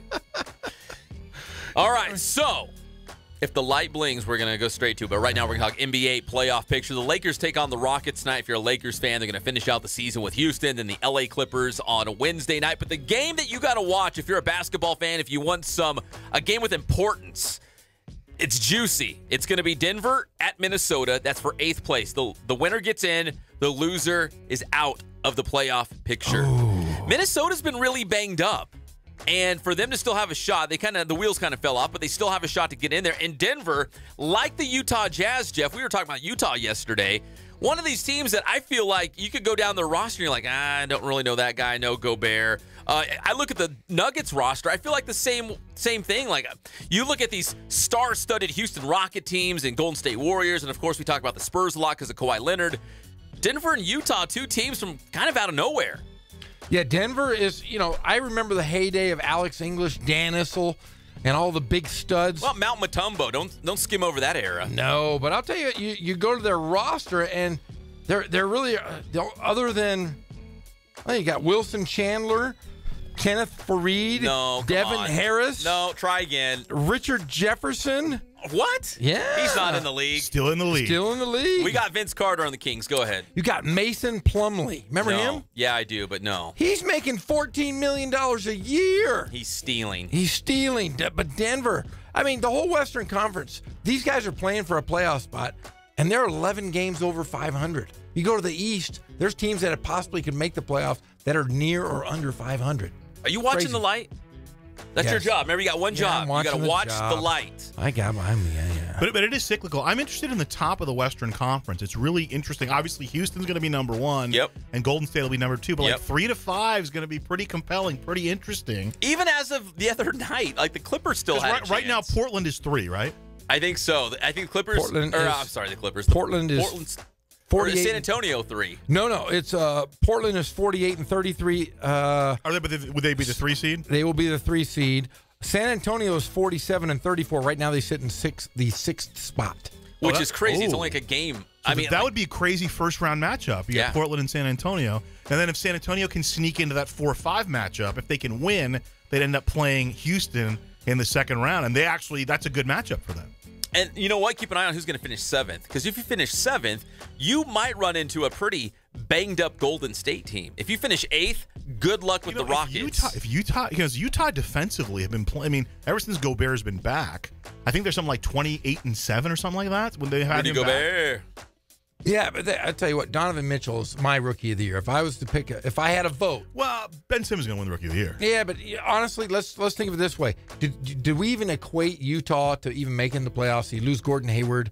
That's right. And you look at this; he's averaging over 20 points a game, and right now they are sitting 4th, just a half game outside of 3rd place in the Western Conference. Pretty incredible for this young team with Gobert and Mitchell. Those guys, I think Mitchell, hands down, to me, is that guy, the playmaker that has given Utah a shot, to say the least. You look like you want to say something. Go ahead. Say something. No. Jeff, are you watching the light? Yes, I'm okay. Okay. No, my point is, I've been impressed. Because Gobert, the injury obviously hurt them. And they were still hovering below 500 until he came back, even with Mitchell. And not to say anything against Mitchell. Mitchell's had a really good year. And obviously his profile rose with the whole slam dunk contest thing. And you got a good point guard. You got a guy that everybody forgot about. And he was part of that Minnesota deal. Remember, there's Ricky Rubio and his beard. Yeah. He's playing pretty well. He's played great. He's played injury-free for the last half of the season. He's averaging 5 assists a game. But he's one of those guys that can be the tangible that can guard the really good point guards. He might be able to guard Steph Curry, might be able to guard the ding-dongs from Houston. He might be able to guard CP3 for a short time. That could be a very good team. Utah in the future is going to be pretty good. Rudy Gobert, like you said, Donovan Mitchell, his upside is incredible. The margin for error in the NBA playoffs with the 7-game format is just so small. Like in baseball, football and NCAA is 1 game. In baseball, even in like a 5-game series, the margin for error is, 1 or 2 runs can really be determined on 1 or 2 pitches. 7 games over the course of a game where you're going to score at least 100 points on both teams. That's really tough when you're playing teams like Houston and Golden State who can really light it up on the scoreboard. Yeah, they got 7 guys averaging double figures. You forget they got Rodney Hood and Derek Favors. Those are really good players as well. A young team. Who? I know Derek Favors. But a very young team, and they're going to be good for years to come. And they're all under contract for several years. So Utah's looking pretty good for a couple. Yeah, they're going to be good for a long, long time. Yes. Even without Gordon Hayward. Again, I think everyone was ready to just, dig a grave and throw dirt on their head. But they're back. Over in the East, the 76ers, they've won 50 games. That's 14 straight wins for Philadelphia. We were talking to our general manager here, Elston. He's like, what do you think? Who's going to win the East? I said, I got Philly. I'm going with Philly, Jeff. I wanted to pick Boston. They're not at full strength. Not a LeBron guy, although anything can happen with LeBron James on the team. I'm going to go with Philly. Why not? Well, Philly is one of those young teams, and one of those teams that really is going to try to covet. They're going to have a spot that they can assign a max deal in the offseason.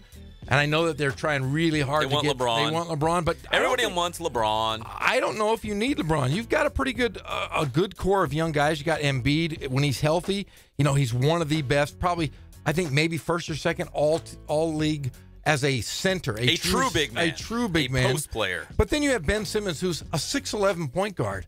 He's had 14 triple doubles this year, and then you have guys that are off the bench. You got, role guys like JJ Redick, who's just a perennial good shooter. Came over from the Clippers, really helped those guys out. That's a really good ball club. I think they're going to be really good next year. But I think this first year playoff, they're not playoff tested, and that's a big deal in the NBA. They haven't made the playoffs in years. The first time they've made it in a while. So. No love for the Raptors? No, I'm not. Something about Toronto, something about the Wizards. I'm just, Well, they may play in the first round. Yeah. So that'll be Pep's favorite first-round matchup. Yeah, I'd be like, are they the Raptors and the Wizards. I only said Raptors so I could say it Raptors. Raptors. Yeah, I'm not high on either of them. I want to pick Boston or Cleveland, but at the same time, I don't want to pick Boston or Cleveland. Boston's banged up, and Cleveland's a mess outside of LeBron, so why not? Philadelphia. They're going to grow real fast in the playoffs. Well, Toronto's a good team. They're last year the best team in the best record in the Eastern Conference, but they don't have bigs to really play playoff basketball. They got 2 really good guards. You got DeMar DeRozan, who's a stud, averages 23 points a game. And then you have Kyle Lowry, who's another good player. But I don't think they match up very well with the teams of the West, and especially those teams in the East that have good big men. Back out west, the Spurs, they've made the playoffs 21 straight years. They're getting in without Kawhi Leonard. although they probably won't put together a deep run. But San Antonio's back. The last time they did not make the NBA playoffs, Tim Duncan was still at Wake Forest. Hypnotize was the #1 song. Didn't Greg Holla play Hypnotize on this very show just the other day? I don't even know what you're talking about. Hypnotize, right, Greg? Did you play that song? He's got it right here. And Space Jam was in the movie theaters. Great movie. I've never seen I was Space Jam. I was out the other night. I'll tell you a great story. I was out the other night, and I see this really attractive lady wearing I thought it was a Jordan jersey. And as I got closer, it was some kind of costume party, and she was wearing the Space Jam outfit. You know, Jordan the outfit from Space Jam. It's back. Everything comes back. How have you never seen Space Jam? I don't think I did. I didn't see it. What is wrong with you guys? That's a fantastic. Didn't they make like a sequel to that too? Oh, it's coming out. You know who's in it? LeBron James. Everybody wants LeBron. LeBron James. Need LeBron in my movie. I need LeBron on the Sixers. Hey, I'll tell you what though, LaMarcus Aldridge, I thought he was dead. What a year he's going to be a first team. He's going to be a first or second team all NBA. I was about to say all Big West. Yeah. All NBA player. Hey, I'll tell you what. All Big West. That's even better. His ass is bigger than mine. I was surprised he could still move out there, but he's had himself a pretty good year. Manu Ginobili threw down a dunk the other night. Manu. Hey, now you're losing Tony Parker and Manu Ginobili. Hey, the San Antonio, if they bring back Kawhi Leonard, could still be pretty good. They got some young guys in that roster, but they're going to lose Tony Parker. Can you imagine, they pull back the curtains and Kawhi Leonard comes running out for their first playoff game? That would be pretty funny. Not going to happen, though. Like Willis, That's not going to happen. Willis Reed. Nobody knows who Willis Reed is. No. Hey, but I do, in fairness. But look at how old the Spurs are. They got Pau Gasol needs to retire. No, he's still good. Rudy Gay needs to retire. The Kings got rid of Rudy Gay. The Kings. But they do have a good young. They got Danny Green, who's a really good player. Kyle Anderson of UCLA, he's going to be that role guy forever. But you lose Tony Parker. And really, outside of that, Obi-Wan Ginobili. But if you keep Kawhi Patty Leonard, Mills. and I still Patty Mills. How about LeBron James going to San Antonio? Not going to happen. He can't play for Popovich. He can't play he said he hasn't missed a game all season. If he plays for Pop, he's going to miss a lot of games. Sit him. No, he's not just going to sit him. He's going to be exhausted. Popovich is one of those guys. He's like a Pat Riley. He's going to work you to death. You're going to be done. Your legs will be shot by mid-season. That's why these guys get hurt all the time.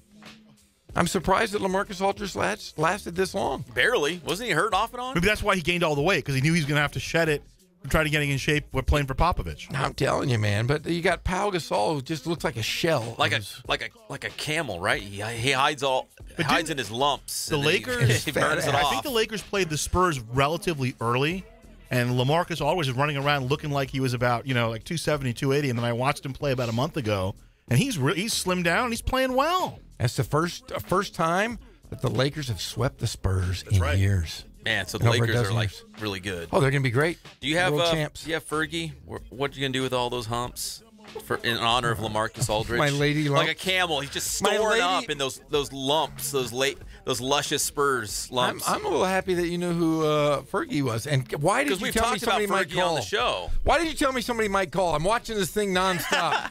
I can't multitask. I can only do one thing at a time. What if no one's actually calling and I'm just trying to get you to focus? It's a control thing. It's a Mr. Miyagi thing. It's sand the floor.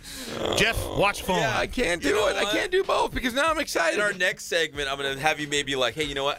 You need to vacuum in here because we have a big guest coming in, so we need the studio clean. Maybe I just want it clean. Maybe that's it. Maybe there's no hidden agenda. I'm going to wear sunglasses. I'm not. Do you have lady lumps up there? Oh, okay. We're going to have to find it. Hey, only 2 people wear sunglasses inside a building. Blind people and a-holes. Jeff Gorham and Stevie Wonder. You got any Eastside Morales drops, Jeff? Greg? All I know is, I told them. Hey, Greg, better movie. American Me or Stand and Deliver? American Me. Really? I don't know either one. Sorry, but American Me was... Okay, American Me, Gary Shandling, Space Jam. 3 things I don't know. Oh, you need to see American Me. As a Mexican American, you gotta see it. Never even heard of it. Little puppet.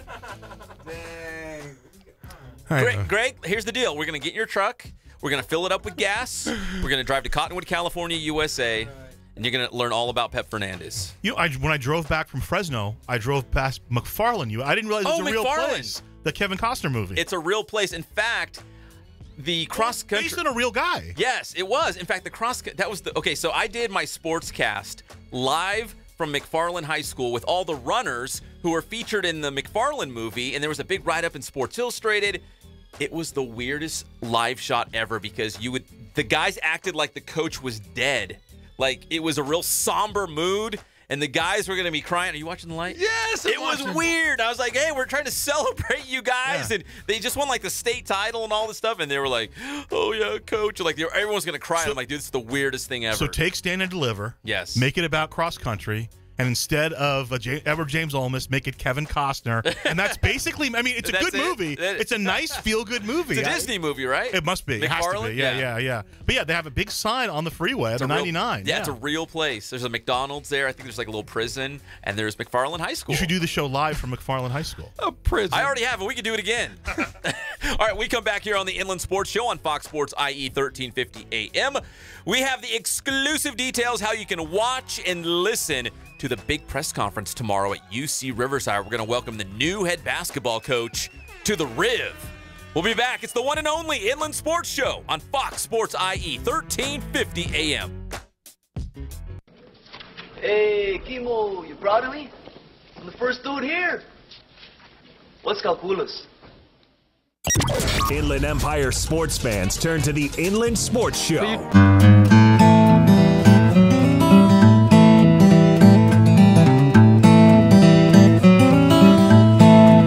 We focus on the customer here.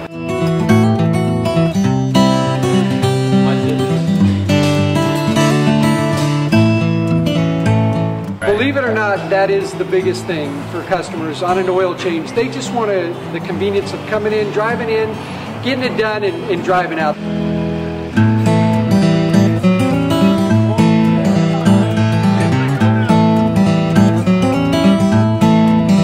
We just greet them, get them going, and they're done in about 10 minutes or so.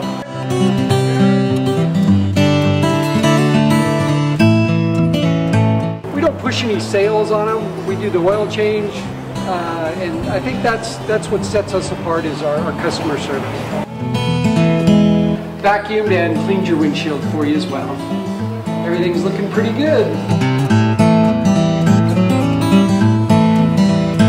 You come into us one time, believe me, we'll spoil you and you'll be ready to come back the next time.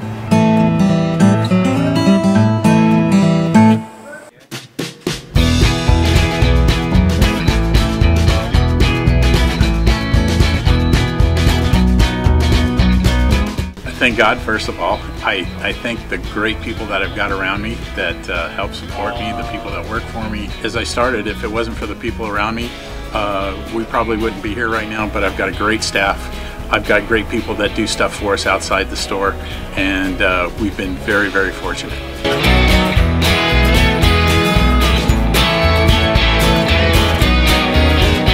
Our service is impeccable, and we just keep trying to get better every year. We can do online stuff for your teams, as well as, like I said, the screen printing, the embroidery. We also have 3 women that do extra sewing for us, like tackle tool on uniforms, or the bling or rhinestones for different shirts for the ladies. That's why we have certain racks just for certain schools, and the fun about that is that it turns into other schools that may come in here that aren't as close, that we can do stuff for them as well. We've had very, very good customers throughout the years, and it's just been a blast.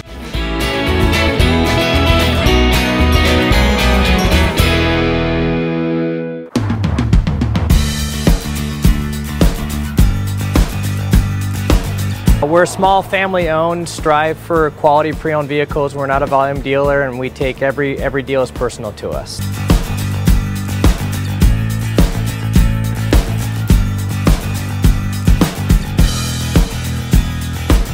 We're a low-stress environment. We're not a pressure sales house.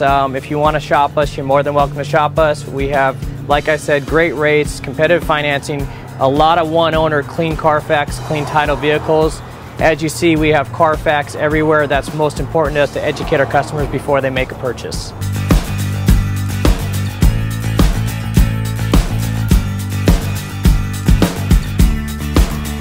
We're right off of Ontario, right off a couple exits off the 15 freeway, off Cajelco, off El Cerrito, and we're right on the main drag going into Dos Logos and the Crossings.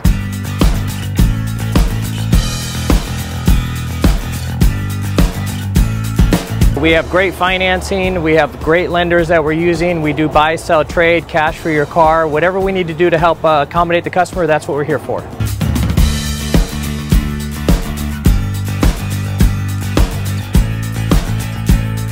We have a little bit of everything. We start at about $69.95 and go all the way up to $100,000. We have Escalades, we have commuters, we have pickup trucks, we have Jeeps, sport utilities, and if we don't have it, our specialty is finding you exactly what you're looking for.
I'm a nerd.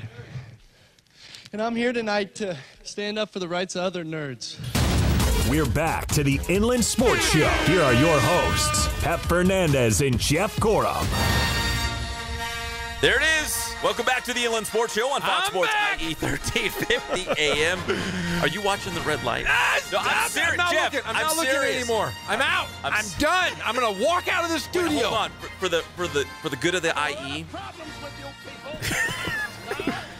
Why are you doing this to me? And the good of the show. A couple things you know. See this one right here? Yeah. When you see that light up red, that's what you're looking for. I haven't seen. Hashtag move the cup. Your hands in the way, Greg. Oh God, you threw me off my game. That's all you have to do. My game is all screwed up. Hey, I did talk to Mark Eaton though. So here's the deal. So what was it? 2 weeks ago, you told me, you're like, you know who we should get on the show? Former Utah Jazz NBA star Mark Eaton. I'm like, what a great idea. So we talked about it a little bit. So I'm out running around the Inland Empire like I normally do. Yeah. And I turn on our good friend Colin Cowherd. Guess who's on his show? Mark Eaton. Mark Eaton. So I texted you and said, hey, how did Colin Cowherd get him and we didn't? And then what happened? You got Mark Eaton. Mark Eaton is going to be on the show. I'm aiming for Thursday or Friday. That's what you're aiming for? I'm aiming for. I'm producing, my man. I'm producing. I'm going to produce Mark Eaton right in here. Could you imagine 7'4" Mark Eaton in here with 6'8" Jeff Gorham? Oh my gosh, that'd be awesome. Awesome. But yeah, man, like the Redwood Empire. You looked at the red light. I thought you said you were done. You looked. You looked. So yeah, we're gonna have Mark Eaton. Yeah, we got some big name. It's killing me. Jeff's staring at it. Just looking at it. I'm stressed. Oh, it's like Squirrel. Huh? What? Have you ever seen that movie? What movie is that? Up? Yeah, that's Up. Yep. Squirrel. And it's all I'm thinking about is the red light. I better move my hands because I got a big Quicksilver watch. Can you see it around my watch? That is the biggest watch ever. You have tiny wrists. No, I don't. Yeah, you're like a little boy with a giant watch. No, look, years of scooping and milking cows, man. Big, strong arms. Scooping. Yeah. I scoop, too. Yeah. Look at these scoopers. Man, you think that happened overnight? No. Yeah. Look, pralines and cream. I have great forearms. Daiquiri ice. But, chocolate and peanut butter. Yeah. To the gun show. Look at those. Is there any definition at all? Look, let me see. Is there a bump? Yeah, you got little bumps. Look at that, man. Little bumps. This is like Banana Royale, Cappuccino Blast, Gold medal ribbon. Yeah, gold man, medal. I still remember all of them. Stop it! You're killing me. Let's talk some sports instead of this light and ice cream and. It's in his head. Look into the light. Why do you do that to me? The best part is it might not even happen. But see, you said I would be really excited about this guest, and I'm all. And it's not Sophia Bowman, who's going to call the show live at the end of the show. She is down in Lake Elsinore at the Diamond rehearsing for her big concert. If you recognize the name Sophia Bowman, she was on The Voice. She's from the IE. She's really pretty. And she's really pretty. And she's going to join us in studio on Friday, but she's got a big concert at the Storm baseball game. Their home opener Thursday night. She's going to call later in the show. It's not her. Okay. I'm checking my phone. Just stop. Just stop doing this. You know I can't handle these. My brain. I'm going to laugh if this person does not call. It's okay. Like you got all worked up for nothing. Okay, now here's how I picture my brain. And I tell my wife this. I tell Smetty Smed. I go, look, my brain is like a filing cabinet. It is? It can only hold so much. So when she talks to me, it sounds like this. I can't handle too many things. So when I get the rundown in the morning, I study it. I know it. Do you study it? I study it. And then she tells me about we're going on road trips, we're doing this and this and this, and it's just There's no more room in the cabinet. I can't handle it. I can't handle stress very well like I used to. I used to be great on the court. I can't handle stress like I used to. I want to spank my kids. Did you all ever the time. get rattled in basketball? No, like I did was someone mess no, with you and no. take you out of your game. I enjoyed it. I enjoyed kind of being the guy on the court. Like if I scored, I knew people were looking at me, and I loved it. It was an arrogant guy. I loved it. I love scoring baskets. I didn't care a crap about defense at all. But if I could make a sweet move on you and embarrass you in front of your mom and dad or your girlfriend, oh, that was the best. And then I would. That was jerky Jeff. That was like young jerk Jeff. But that was, like I said, I loved it. I reveled in playing basketball in front of people. If there was like empty gym, I was boring. But if there was a lot of people there, I was a showman. Kisses at their girlfriends? Oh, I used to say all kinds of horrible things. I wish I could tell you what I'd say. Just horrible. I'd say, hey, how's it feel watching your girlfriend watch me kick your ass? And then you would go, oh, wait, don't you talk. And I go over to the girlfriend and I go, hey, how's it feel? You want to dump that guy, don't you? You want to go out with me? Dunked on your boyfriend? Oh, yeah. I remember a bow pack. Have you ever stole somebody's girlfriend after the game? Yeah, I had Did that happen? my buddy. Okay, Ryan, get off this. I got to tell you this. This is bad.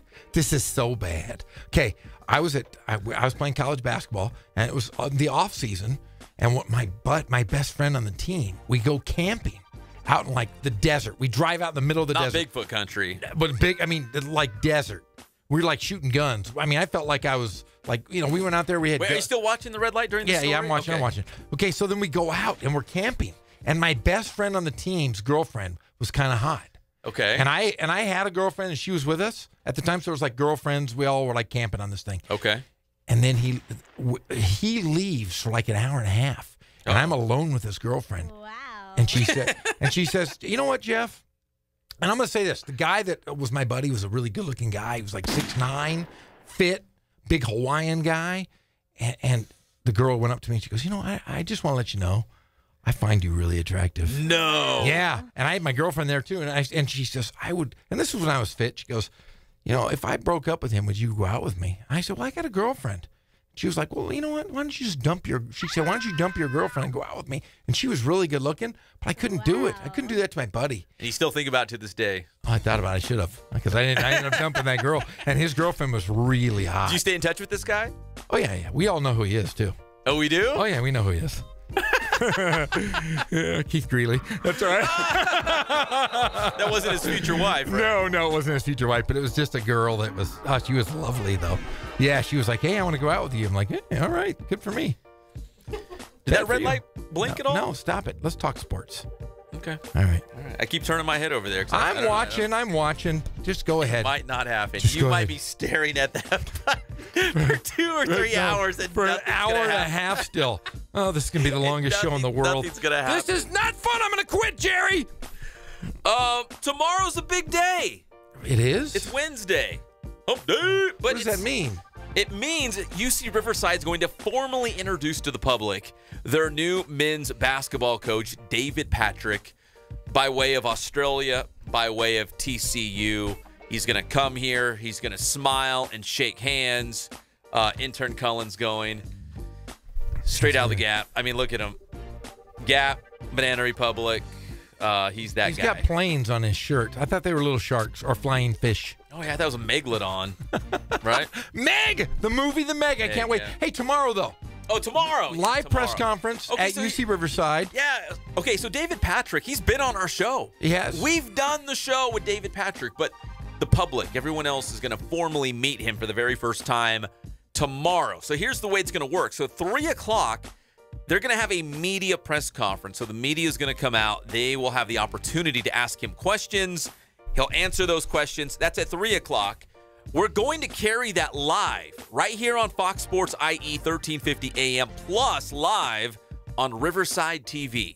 Oh. So we're going to have it live on TV, live on radio. That's at 3 o'clock. Okay. And then 4 o'clock, there's going to be another formal introduction and a reception with head coach David Patrick, with the boosters, the donors, people who follow the program, fans. I mean, the public can come out, and it's basically just going to be like a Q&A and a chance to get to know Coach a little bit better because, again, we don't know a whole lot about this guy other than our, 18-minute interview that we had with him here on the show over the phone. Nothing. I can't wait to talk to him.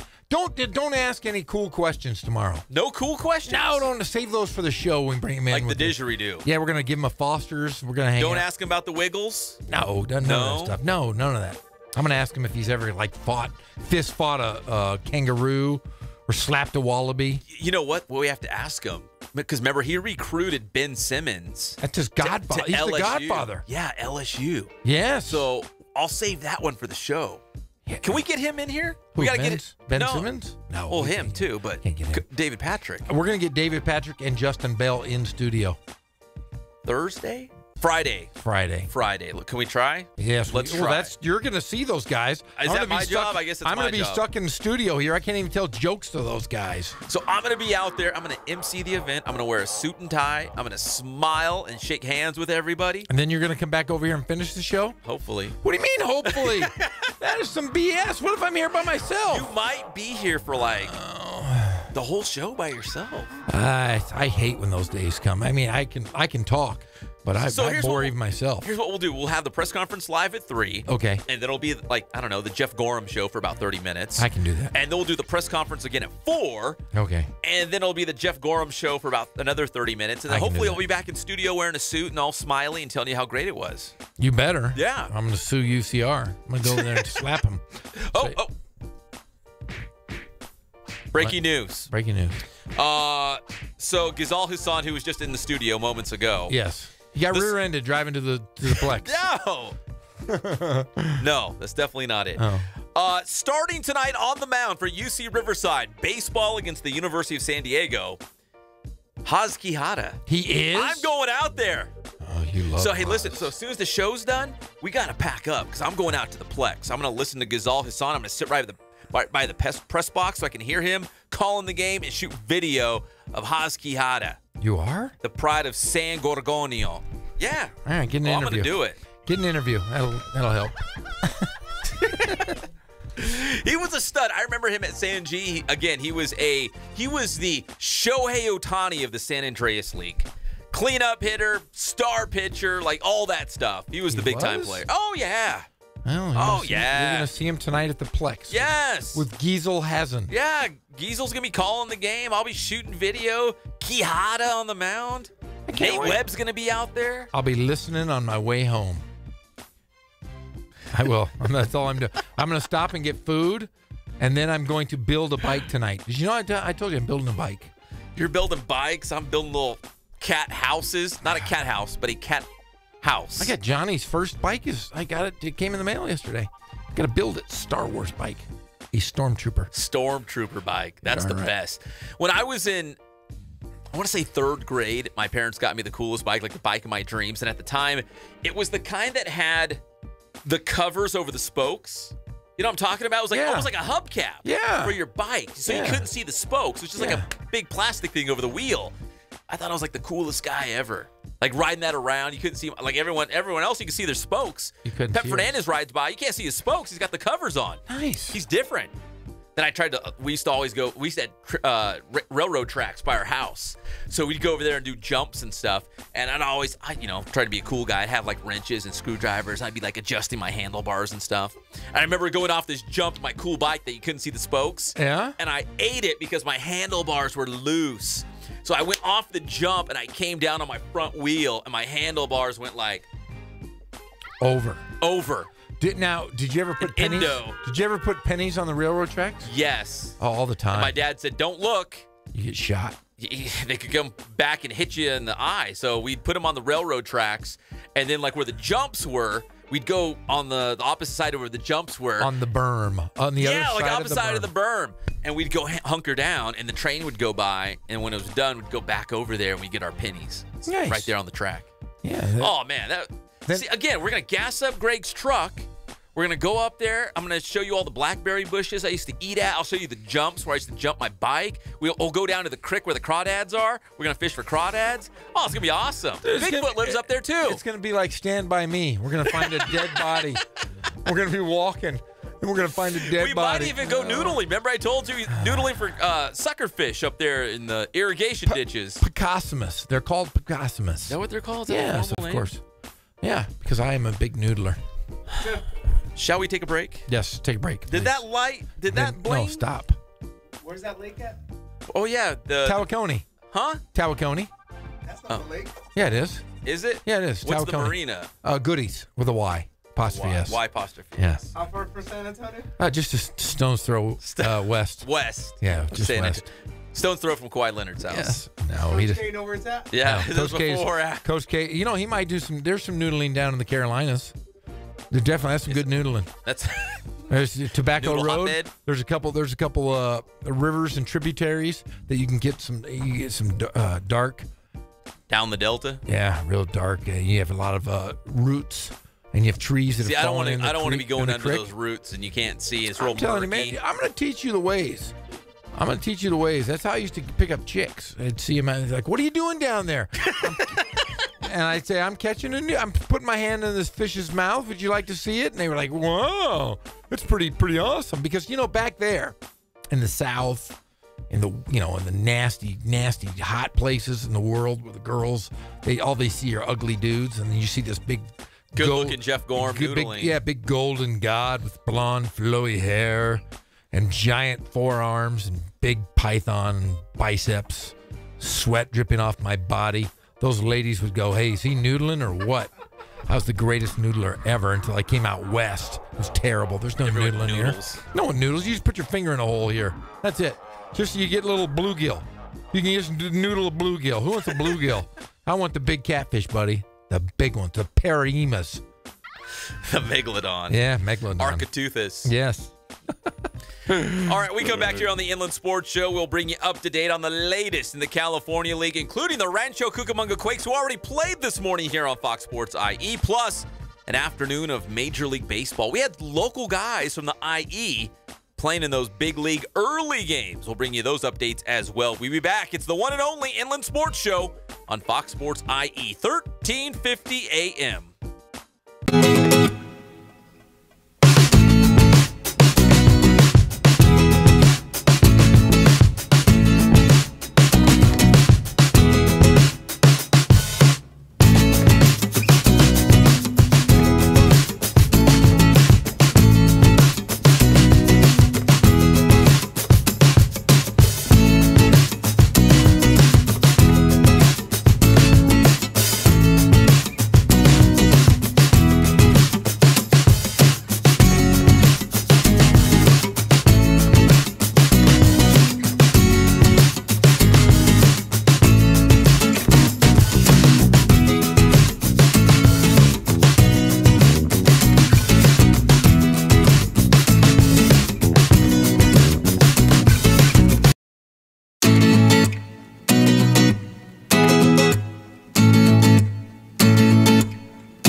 The beds match up perfectly. And here's the thing, it'll give us so much extra space in our room to do activities. Please say yes. You don't need permission from us to build bunk beds. You're adults.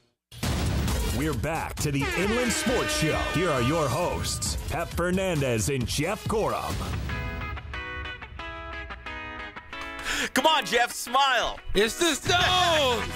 All right, I took off my earphones. It's kind of warm in here. Keep your head in the game. My head is in the game. I'm trying to book guests. I got another guest that wants to come on, but he has to be cleared. So do I. You do? They're going to be calling soon. It's never I got Mark Eaton, the big fella from the Utah Jazz. He was just on Colin Cowherd today. Yes, well, I have somebody that was on. We got him next. I also have one of the biggest names in all of college basketball. You do? I do. I hope he can be cleared through the 4-letter network to call in on our show. Oh, he's the ESPN guy, huh? Yeah, he's big time.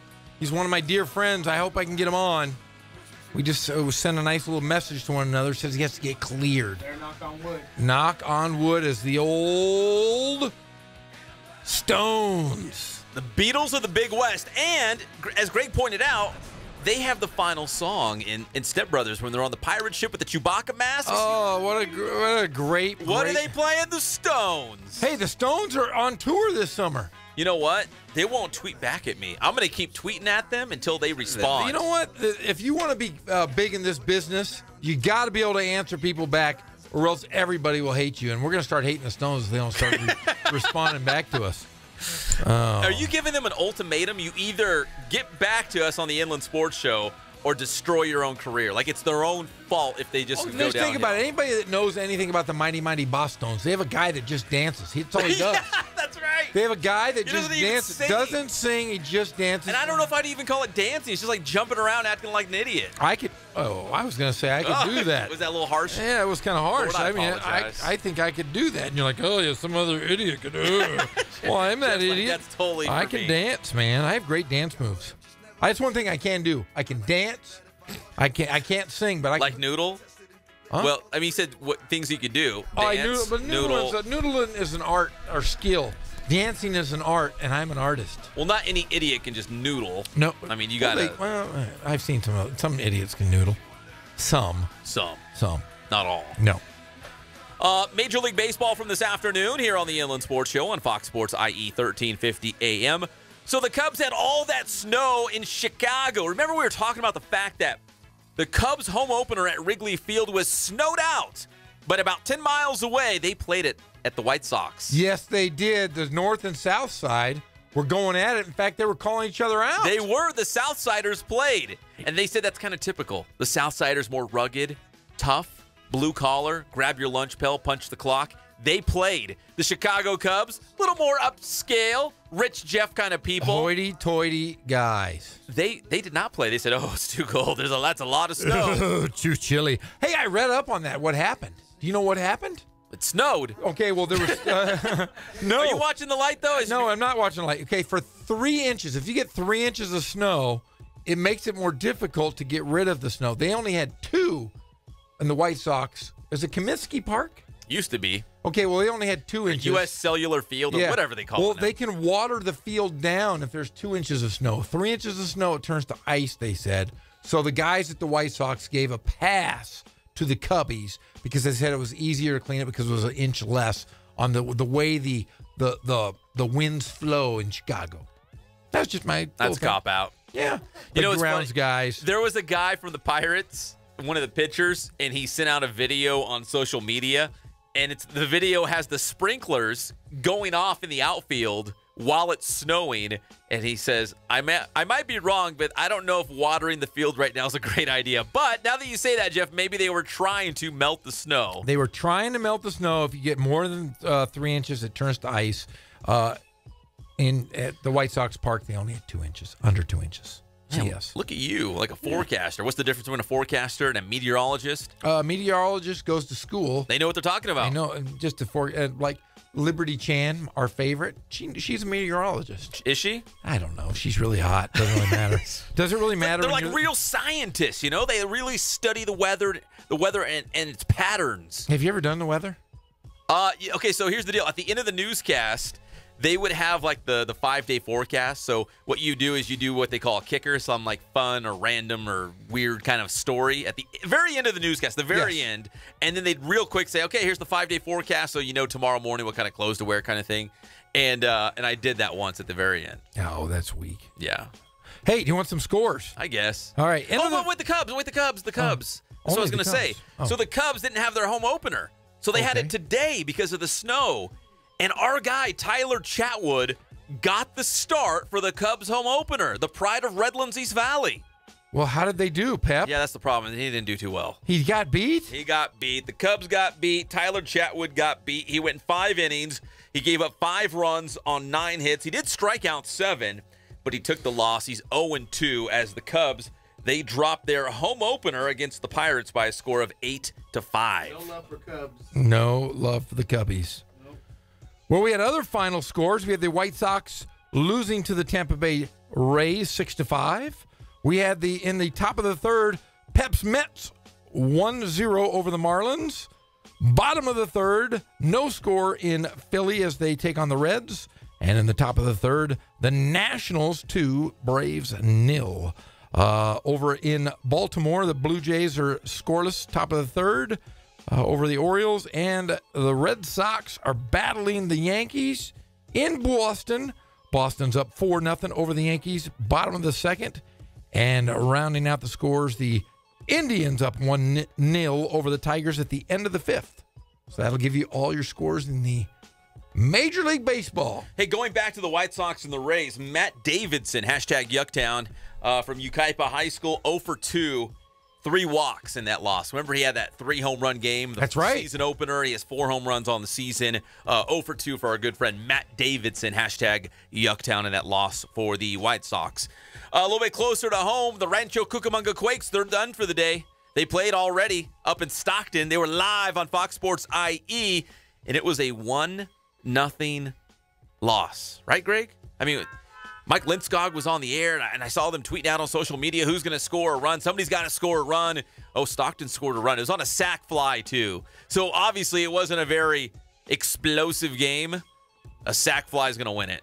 Yeah, why were they playing on a school field trips days? You never went to a field trip game? No. Oh, like the 66ers have them. The Ontario Reign have them. It's you know anything about this? You play hooky. What is wrong with you? I don't know anything about this. They don't do that down here. I'm gonna show they don't you do that down here, buddy. They might do it up where you're from. Oh, they do it where I'm from. You know, hey, you have no idea. I'm gonna show you something. Are you watching the light? No, I'm not watching the light at all. I'm gonna show you something right now. Hey, did you see that the college basketball probe is getting bigger? A lot of guys going down. Kansas, Louisville, Miami, and NC State are now under the microscope and said that they were provided cash payments to families of former basketball players. So Kansas could be in trouble with Bill Self. Could be going down. Louisville, we kind of knew that. Miami, Jimmy Larinaga is probably going to have to retire or resign. And then NC State, Bob Gottfried. Bob is over at Cal State Northridge. His players have been were being paid cash. Oh, so there could be some problems. Effect. This could be bad. There could be some problems over at CSUN, as they like to say. Jeff. Yes. Do you believe me someone's going to call? No, not at all. I think you've messed with me long enough. Okay. Well, I told you there's field trip games, right? Yes. In fact, it just so happens the Inland Empire 66ers have one tomorrow. And they already have a little thing on here to play hooky. So if you have a job or if you go to school, here's your official letter to play hooky and not go tomorrow so you can go to the baseball game. It says cancel all your plans on Wednesday. Enjoy some morning baseball. First pitch, 10:30 a.m. Why wait? Hey, how come? I mean, seriously, I grew up. I never heard of anything like that. They didn't have that stuff. And they're the best because you go to these games and it's like 4,000 or 5,000 screaming kids, and they play the SpongeBob song, and they play "Let It Go" from Frozen. It's awesome. That sounds like a nightmare. It's awesome. You're like that. Horrible. It sounds like the Gorham House. It's just 4,000 or 5,000 screaming kids. 4,000 or 5,000 farts. SpongeBob. You're. That's like the Gorham household. That's all I ever hear is my little 1-year-old. Every time he falls, he farts. Little squirting all over the place. And I'm like, oh, man, I got to clean that diaper now. That's all I'm so sick and tired of diapers. More than anything. Okay, go ahead. Whatever. We got to take a break. When we come back, more baseball. And a little bit later in the show, Sophia Bullman's going to join us live. She's not either. Yeah, on the phone. Whatever. But in studio Friday. Whatever. Maybe. Is that... Did it ring? No, it didn't ring. Okay, we'll be back. It's the one and only Inland Sports Show on Fox Sports IE, 1350 AM. Eat my shorts. You just bought yourself another Saturday, mister. Crushed. You just bought one more right there. Well, I'm free the Saturday after that. Beyond that, I'm gonna have to check my calendar. Good, because it's gonna be filled. We'll keep going. You want another one? Inland Empire sports fans turn to the Inland Sports Show. You talk to the radio? On Fox Sports IE 1350 for breaking news. How you guys doing? I'm Coach Ray again. We're here at the Boost Performance Center with the one and only Pep Fernandez. So today's tip, I'm going to go over the shuttle run. So really, the shuttle run is a great drill to measure lateral speed, power, and change of direction. So we're going to go over that today, and it's a drill that can benefit really, again, any type of field sport, whether you're a basketball player, football, volleyball, soccer. You know, if you got to change directions, you got to be quick. Shuttle run's for you. Okay, so Jacob's going to demonstrate the shuttle run here. We're going to start off with the stance. So he's going to have his feet about hip width. Now, this is really important because a lot of times you get guys who try to shift their stance. You got to split the line evenly, and you want to make sure your toes are forward. You want to make sure your feet are right underneath your hips, all right? So he's going to have his feet forward and underneath their hips, all right? Now, when I say set, he's going to drop down very quickly. Whatever hand is down is the direction that you have to go. So he's going to go to his left first, so he's got to have his left hand down. Now, his right hand is going to be right here, all right? It's going to be right in front of his body. His elbow's going to be flexed. Hand's going to be right under his chin, all right? So when I say he's going to drop down really fast, all right, he's gonna put his hand down, left hand down on top of the line, right hand underneath his chin. Ready? Set. All right, relax. All right, so that's the stance there. We don't want to hold the stance any longer than about 3 seconds. All right, so we want to be in and out. All right, now let's talk about the first touch.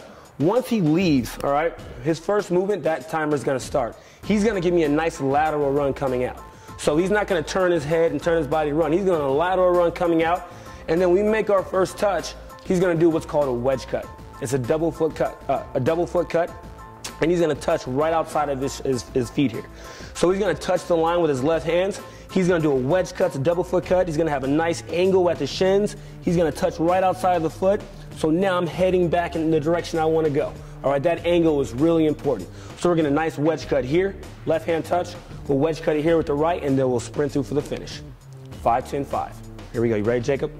So he's gonna go on me, set, go. Take it back, finish right in the middle. Good, right there. Now, typically, you wanna finish with your head down, all right? You wanna maintain that forward lean. There you have it, shuttle run.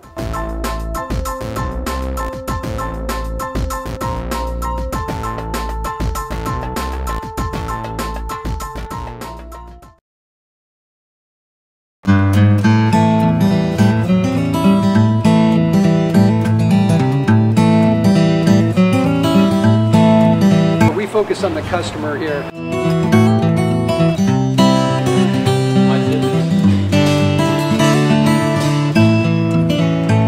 Believe it or not, that is the biggest thing for customers on an oil change. They just want the convenience of coming in, driving in, getting it done, and driving out.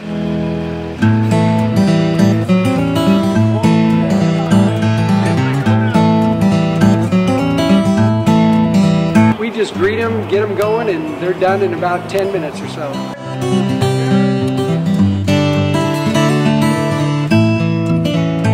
We don't push any sales on them. We do the oil change, and I think that's what sets us apart is our customer service. Vacuumed and cleaned your windshield for you as well. Everything's looking pretty good. Come into us one time, believe me, we'll spoil you and you'll be ready to come back the next time.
to the Inland Sports Show. Here are your hosts, Pep Fernandez and Jeff Gorham.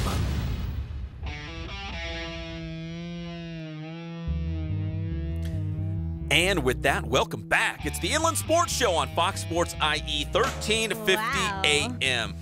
Can someone close the door? We're trying to do a real show in here. It feels nice, though. Actually, the air just came on. I can feel it. It's like there's a lot of guys in here. It's hot. It's sweaty. This little studio's a mess. Yeah, but I'm never underneath any kind of vent. I just sit over here in the heat.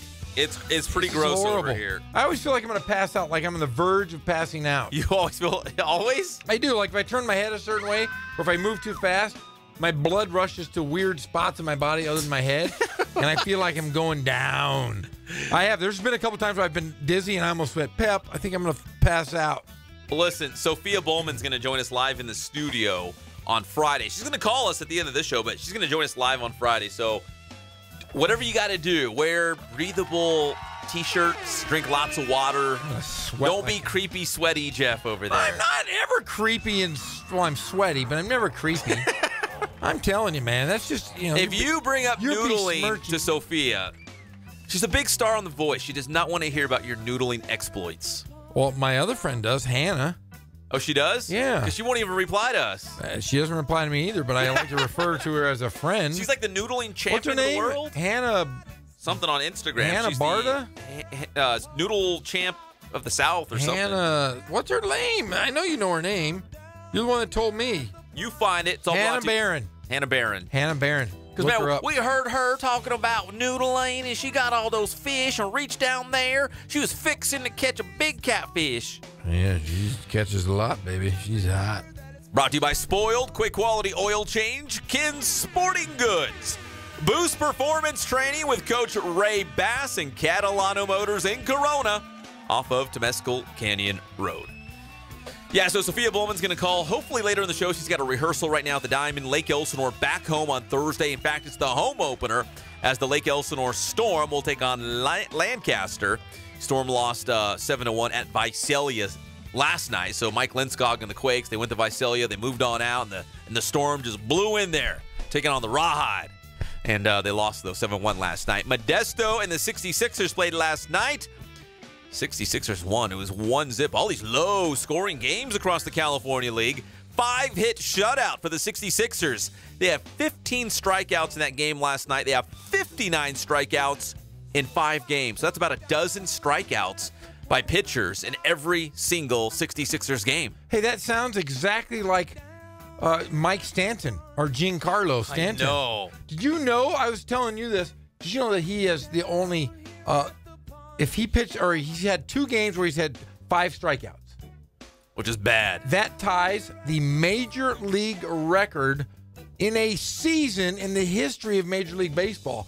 Nobody has struck out 5 times in 3 games in a season in the history of baseball, and he's done it twice in 10 games. Do me a favor. I'm sure the Yankees have already started their game today. Look up their box score and see if Giancarlo, a.k.a. Mike Stanton, has already struck out today. What do you think the odds are? I bet you the odds are pretty good. I'm going to the box score as we speak. And didn't he play at Notre Dame Sherman Oaks? Yes, he did. He did. And they were, at one time, I don't know if they still are, they were number 1 in the nation. He is 0-1. With a strikeout. With a strikeout. No! So if he does get another 5 strikeout day, he will have broken the record that has stood the test of time. No one has ever had 3 games where they've struck out 5 times. That's unbelievable. Unbelievable if you think about the history of baseball. He's all or, you know what I mean? He's one of those guys that's all or nothing. He swings so hard, he's going to crush it like 500 feet, or he's going to strike out. But do you think baseball's kind of changed because of the cybermetrics or whatever they're calling it, by the angle of the swing, the velocity, all the different things that I think now it's almost better to swing for the fences than hitting a ground ball and getting out.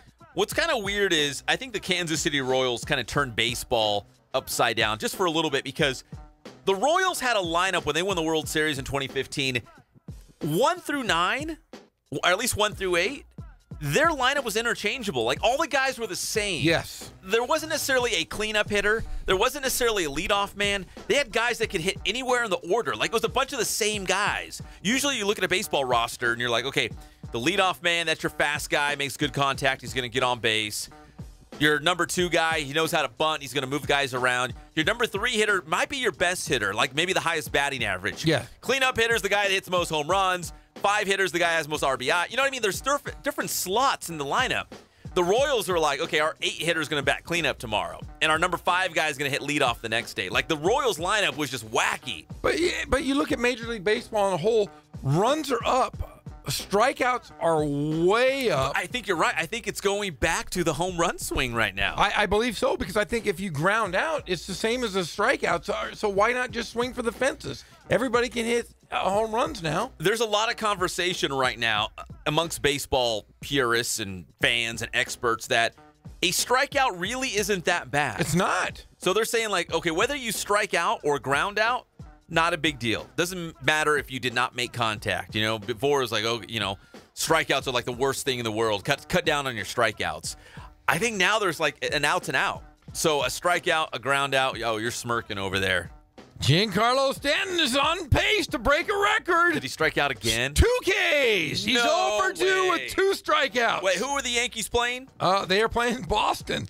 So he could go at Yankee Stadium? Actually in Boston. Oh, that's even worse. Yeah, man. so Those he could Boo-Birds go are out. He's on pace right now for another 5 strikeout game, which would make him the best in the history of baseball, or you should say the worst in the history of baseball, with 3 5 strikeout games. Can you imagine how loud that Fenway Park crowd is probably right now when he goes up there and gets punched out or strikes out? It's got to be fantastic. Oh, they're probably going nuts. Yeah, I can't wait. I'm excited. I want to see him strike out 3 more times. Make history. Yeah, because I'm not a big Yankee fan, but I do like Stanton. He's one of those guys. He's a likable enough guy. But he was the MVP of the National League last year. Didn't he take a fastball to the face? Yeah, he did, didn't he? Yeah. Was that when he was Mike? No, that was before Mike. No, after Mike. That was post after Mike. I was going to say maybe that changed. Mike. He yeah, woke up and he went, "What's your name? Are you? How many fingers am I holding up? Giancarlo. Yeah. What? Giancarlo? Your name is Mike. It's Mike. Giancarlo. That's all he could say. So that's what they decided. All right. You're Giancarlo now. Giancarlo. Yeah, it's kind of wacky how he changed his name from Mike Stanton to Giancarlo Stanton. It's so stupid. After, he'd already been in the pros for a little bit, and he changed his name. So we'll keep an eye. We're on Giancarlo Stanton watch here on the Inland Sports Show. 2 strikeouts against the Boston Red Sox thus far today. He's only batting 159. Again, it's all or nothing with that guy. And then you have Aaron Judge. He's batting a pretty healthy 325. Pretty good.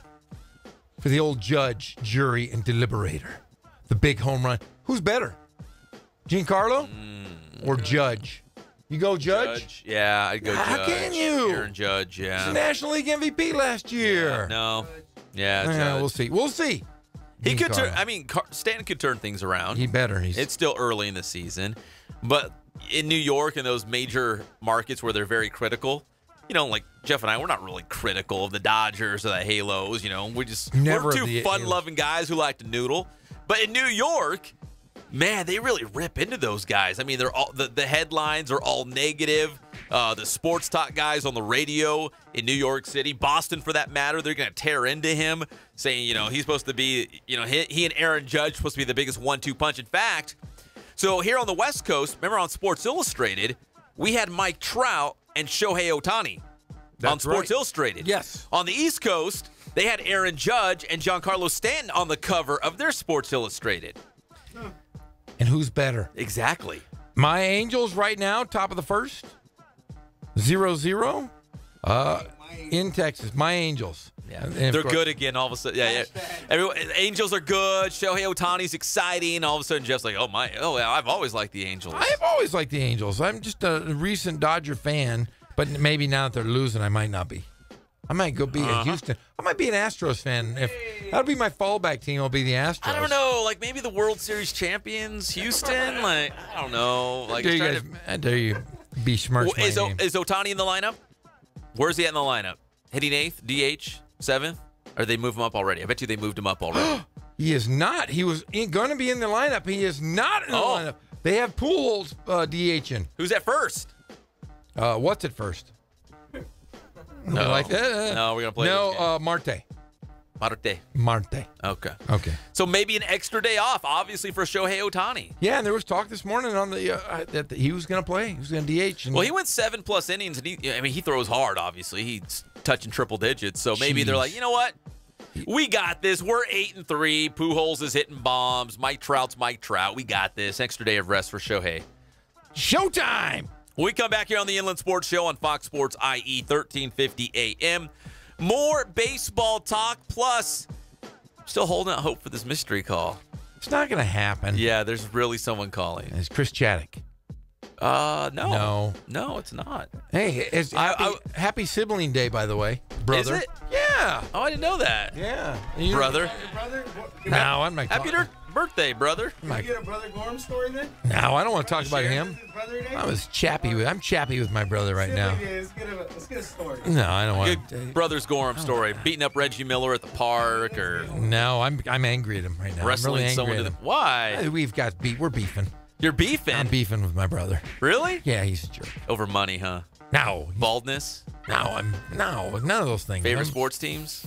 No, he's just a ding dong. That's all I can say. More baseball when we come back. It's the one and only Inland Sports Show on Fox Sports IE 1350 AM. Do you know who I am? No, I can't say that I do. I don't know how to put this, but I'm kind of a big deal. Really? People know me. Well, I'm very happy for you. Inland Empire sports fans turn to the Inland Sports Show.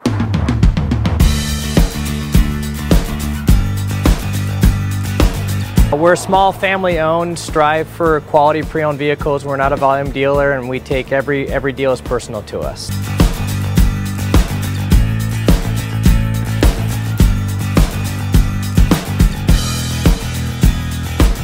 We're a low-stress environment. We're not a pressure sales house. If you want to shop us, you're more than welcome to shop us. We have, like I said, great rates, competitive financing, a lot of one-owner, clean Carfax, clean title vehicles. As you see, we have Carfax everywhere. That's most important to us, to educate our customers before they make a purchase.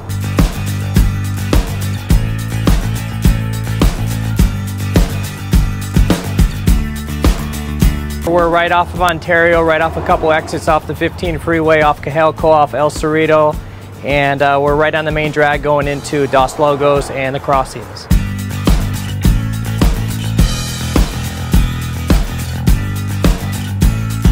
We have great financing, we have great lenders that we're using. We do buy, sell, trade, cash for your car, whatever we need to do to help accommodate the customer, that's what we're here for.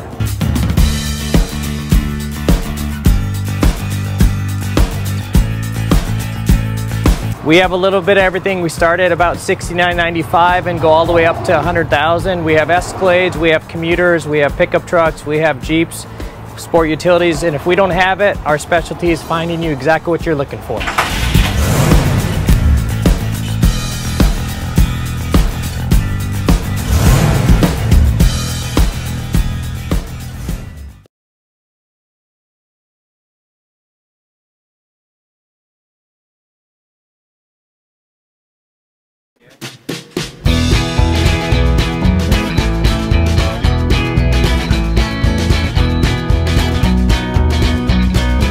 Thank God, first of all. I thank the great people that I've got around me that help support me, the people that work for me. As I started, if it wasn't for the people around me, we probably wouldn't be here right now, but I've got a great staff.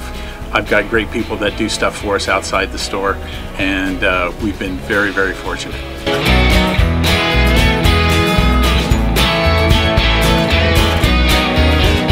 Our service is impeccable, and we just keep trying to get better every year. We can do online stuff for your teams, as well as, like I said, the screen printing, the embroidery. We also have 3 women that do extra sewing for us, like tackle tool on uniforms, or the bling or rhinestones for different shirts for the ladies. That's why we have certain racks just for certain schools, and the fun about that is that it turns into other schools that may come in here that aren't as close, that we can do stuff for them as well. We've had very good customers throughout the years, and it's just been a blast.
Dedicated to all the teachers that told me I never. We are back. It's the Inland Sports Show on Fox Sports IE, 1350 AM. That's Jeff Gorham, Greg Holla. I'm Pep Fernandez. You all right over there, Jeff? I'm a little worried about you today. Do we need to have an intervention today? No intervention. But I will say this: I just haven't. The rhythm is off. If there's ever, you come in and you're fired up, and things are going. You have a good rhythm. I came in with a bad rhythm. I got 5 strikeouts tonight. There's been times I've been on my game where I'm like, I batting 1,000. Today, I'm like Giancarlo. You know what? This is a short segment, so you can just regroup for about 8 minutes here. I can't. Just put it all together. Let it all hang out. I'm letting it all hang out, Jerry. Do we need to? Because I was going to have an intervention, like myself. Oh, stop. Holla, Kono, intern Cullen. What are you going to intervention? What are you going to intervene with? I don't know. I don't have any vices. I like a martini occasionally. If someone's going to give you an intervention about something that you're addicted to, obsessed with. Porn! No, I don't know. No, I don't know. I think it's just probably fast food, if that makes sense. Kono's a fast food guy too. But I've done very well lately. Other than my big Baker's soda here, I've done great. I'm not eating crap. I'm eating salads. I'm eating string cheese. And I'm eating nuts. That's all I'm eating. Maybe that's why I'm so pissed off all the time now. Angry. Cheese and nuts. Cheese and, I like cheese, but yeah, it makes salad. Salad. Yeah. Are you still watching the I've been watching the this phone thing. line? The second you mentioned that, is you ruined it for me. You ruined it. See, you know what? Like, I compare myself to the great Phil Jackson. You know, we really know how to get in someone's head and, and manipulate the situation, get people pulling in the right direction, all in the same direction. People are going to look back on this show and be like, man, that Pep Fernandez, he was like the Phil Jackson, like the architect of the triangle. Like, he was really smart. Like, he really got Hala and Jeff and Kono and everyone else on the same page. But you didn't make me focus on the show. You're making me focus on a light. It's seriously, I'm like looking the whole time. I'm staring at this damn board, thinking that there's going to be a light coming on. That's just the dumbest thing ever. If you can picture this in the studio, I'm standing up looking at Jeff. With your back to the board. With the back to the phone line board. Jeff can see it. I mean, it's like right in his view. As long as the cup's not in the way, #move the cup, then he's fine. So Jeff has no excuse not to look at the board. But I've been staring at the board the whole time. When I like to look at Greg's smiling face, I like to look at you, Pep. I'm still drawn to the board. Yeah. This sucks. It makes me angry. I'm going to start cursing. I'm glad we have a dump button. That's real close. I almost touched it. You almost did. I almost said, hey, I got to go there. Should we try it out live on the air? We've never done it. No, because what if it doesn't work? No, I'm not going to actually say a bad word. Well, how about I'll just say something? How about watermelon? Watermelon's going to be the bad word. Okay. So, Jeff, if I had a chance, I'd punch you right in the watermelon. Did you punch it, Greg? Greg's not even on it. All right, let's do it again. Jeff, if I could, I'd punch you right in the watermelon. Let's see. We won't know, but the people out there will know. Hey, Pep, I was so angry at you, I was going to punch you in the nuts. So hopefully it works, but we didn't really cuss anyway. So no cursing. Because we've never used it. There's a big yellow button in here. Remember the TV show Lost? It was the best show of all time. Remember there was a button and they had to reset it? Like, they're like, don't touch it, because if you don't reset it, if someone touches the button, like the whole place was going to blow up. Yes. We've got a big yellow dump button. And we've never used it. It was like every 3 hours or whatever had to be reset. Yeah, there's a button. God, what a great show. Yeah. I wish they're talking about bringing it back. I told you that. That would be wonderful. I can't wait. UCR tonight on the Diamond at the Plex against San Diego, the University of. Tonight, 6 o'clock first pitch. We just found out Haz Quijada. Not Haz Quijada. Oh, Haz. Oh. The Wizard of Haz will be on the mound. He's from San Gorgonio? San Gorgonio. They play baseball out there? Oh, they're really good. Stop it. Yeah, they're really good. They're good in football. What up, Coach E? He's one of our favorites out there. All right. But Haz Quijada, the Wizard of Haz, will be on the mound tonight against the Highlanders. He'll be coming out of the bullpen a lot, but he's going to get the start tonight for UCR. Again, one of those weird little midweek non-conference games. The Highlanders go to Hawaii on Friday. I was just there. I could show them around. You were there for like an hour and a half. I was barely there. I was hanging out in the St. Louis area of Honolulu, where Marcus Mariota is from. So, we've got an update. But what? Giancarlo Stanton? No, my Los Angeles Angels of Anaheim. My Angels. Hashtag my Angels. Hashtag my Angels. Top of the first inning, my friends. 3 runs across the board. Angels 3, Texas 0. Middle of the first. Any home runs? Any hits and homers? Well, let's see here. We had Marte with 2 RBIs. See? He had a double. Por supuesto. Yes, and then Young scored off of that double as well. All right. Halos up on top. Halos, 3-0. Woohoo! Jeff's Halos. I love my Halos. UCR San Diego tonight. CBU on the road at Fresno Pacific coming up on Thursday. And again, Luke Navigato, the Pac West Player of the Week out of Riverside Poly and out of Spoiled Quick Quality Oil Change. Out of both places. Yes. And his beard got Beard of the Week. Jeff, how can you watch the light when you're staring at your baseball box scores? Because I want to know what's going on in the world of sports. I don't want to look at a light anymore. In fact, I refuse. All right, listen, we got to take a break. I refuse to look at the light, so you're never going to know. Walk into the light. We got to take a break because hopefully we'll have a phone call. Yeah, you've been saying that for 2.5 hours. No, I'm serious. Okay, sure. I'm really serious. All right. We're going to take a break. When we come back, more of the Inland Sports Show on Fox Sports IE, 1350 AM.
Hi.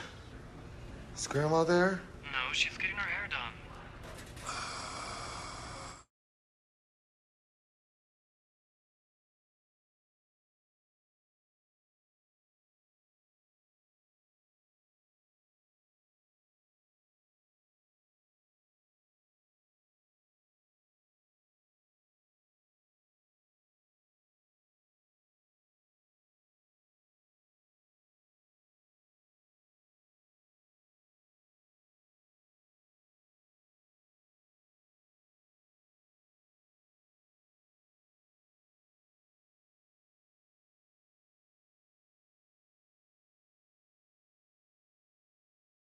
And I know all 80 songs. You give me anything outside of the 80s, I'm stupid. Just stupid. When are we getting this phone call, Pep? Oh, I'm looking at the. Are you looking at the light? I've been looking at the light. My eyes are damaged from trying to look at this light. You have nightmares about the light. I'm gonna drink. Well, I had to go use the little boys' room, and on the way out, I said, Jeff, make sure you're watching the light because if they call while I'm in the bathroom, we can't miss this call. I'm gonna pull my hair out. Okay, just put it this way. I'm gonna go home. If you've had those dreams where like you're doing the same thing over and over and over, like that. It's just nonstop all night long. You don't really get a good night's sleep. I need a break. I'm going crazy. My kids are driving me crazy. You need a break. I need a break. Tomorrow's gonna be really hard too. For you. I'm gonna be. Oh my gosh. It's joke time. Tomorrow's gonna be nothing but jokes. Really? Jokes and scores. I just might read scores. Jokes and scores. Jokes and scores. I'm gonna just read. I might just bring in a good book tomorrow. And just read. And read for 3 hours. I bet you I could get a good book in. You love to read. I'm gonna bring in. You were telling me about Megalodon. Did you read Megalodon? I'm like, no. I'm gonna bring in Captain Underpants, and we're all gonna read Captain Underpants for 3 hours. Because that's my life, my friend. Is that the kids' show? Just the kids' books. Kid book. Oh, I think I watched. There's a movie, isn't there? There's a cartoon movie. There is one. Yes, I saw it. Yeah, it's pretty funny. But yeah, I read nothing but children's books. I change diapers. I come to the show. I have my day job. I'm exhausted, Jerry. Exhausted. It's like, what was it? Jerry was staying in Kramer's apartment right next to the Kenny Rogers Fried Chicken? Kenny Rogers Roasters. Roasters, yeah. Yes. And he came in, he got no sleep. Oh, no sleep. Oh, I'm stressed. Man, I'm getting leg cramps. I'm not drinking enough water. I got a wife who's telling me I need to eat better. It's just, I'm telling you. Man, it's tough being Jeff Gorham. It's stressful right now. It's very, very stressful. All right, so here's the deal. So Todd Gurley just tweeted out, LA Rams running back, a Dodgers jersey with his name on it. And he said, curve, fast, slider, knuckle, changeup, which one y'all want to see? So I guess. Is he throwing out the first pitch? Well, not tonight. Well, maybe it is tonight. Or they're home. I think they're home against the A's. Yep. Yes. I don't know. It's very cryptic.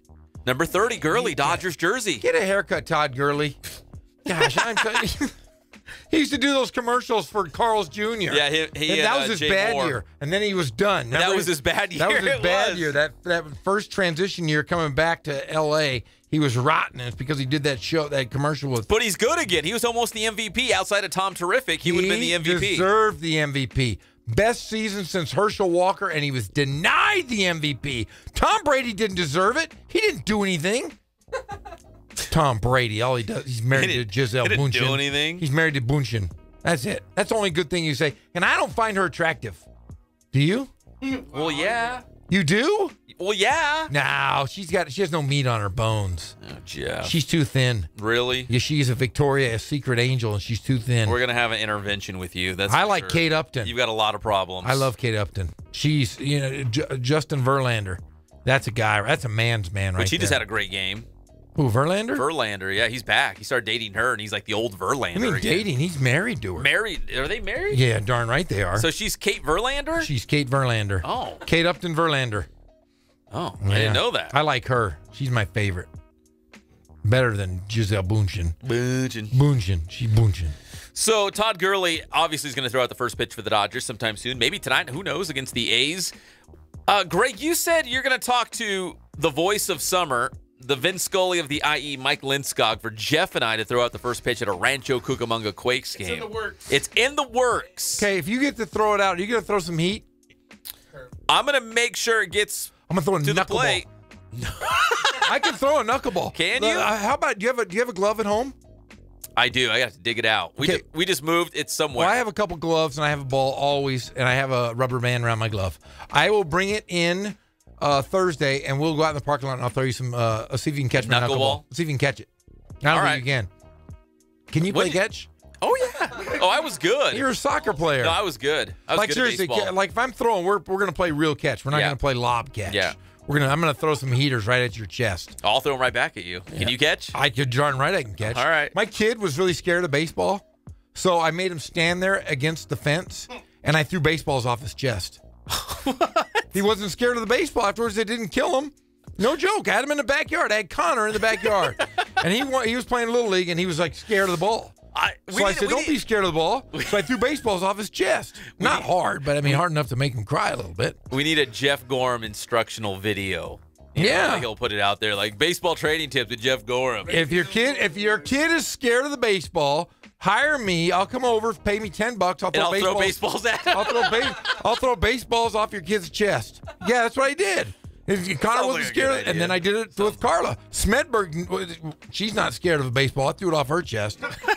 Bounced right off though. Yeah, she's very well endowed. So she didn't have any issues with baseballs. Just bruised her a little bit.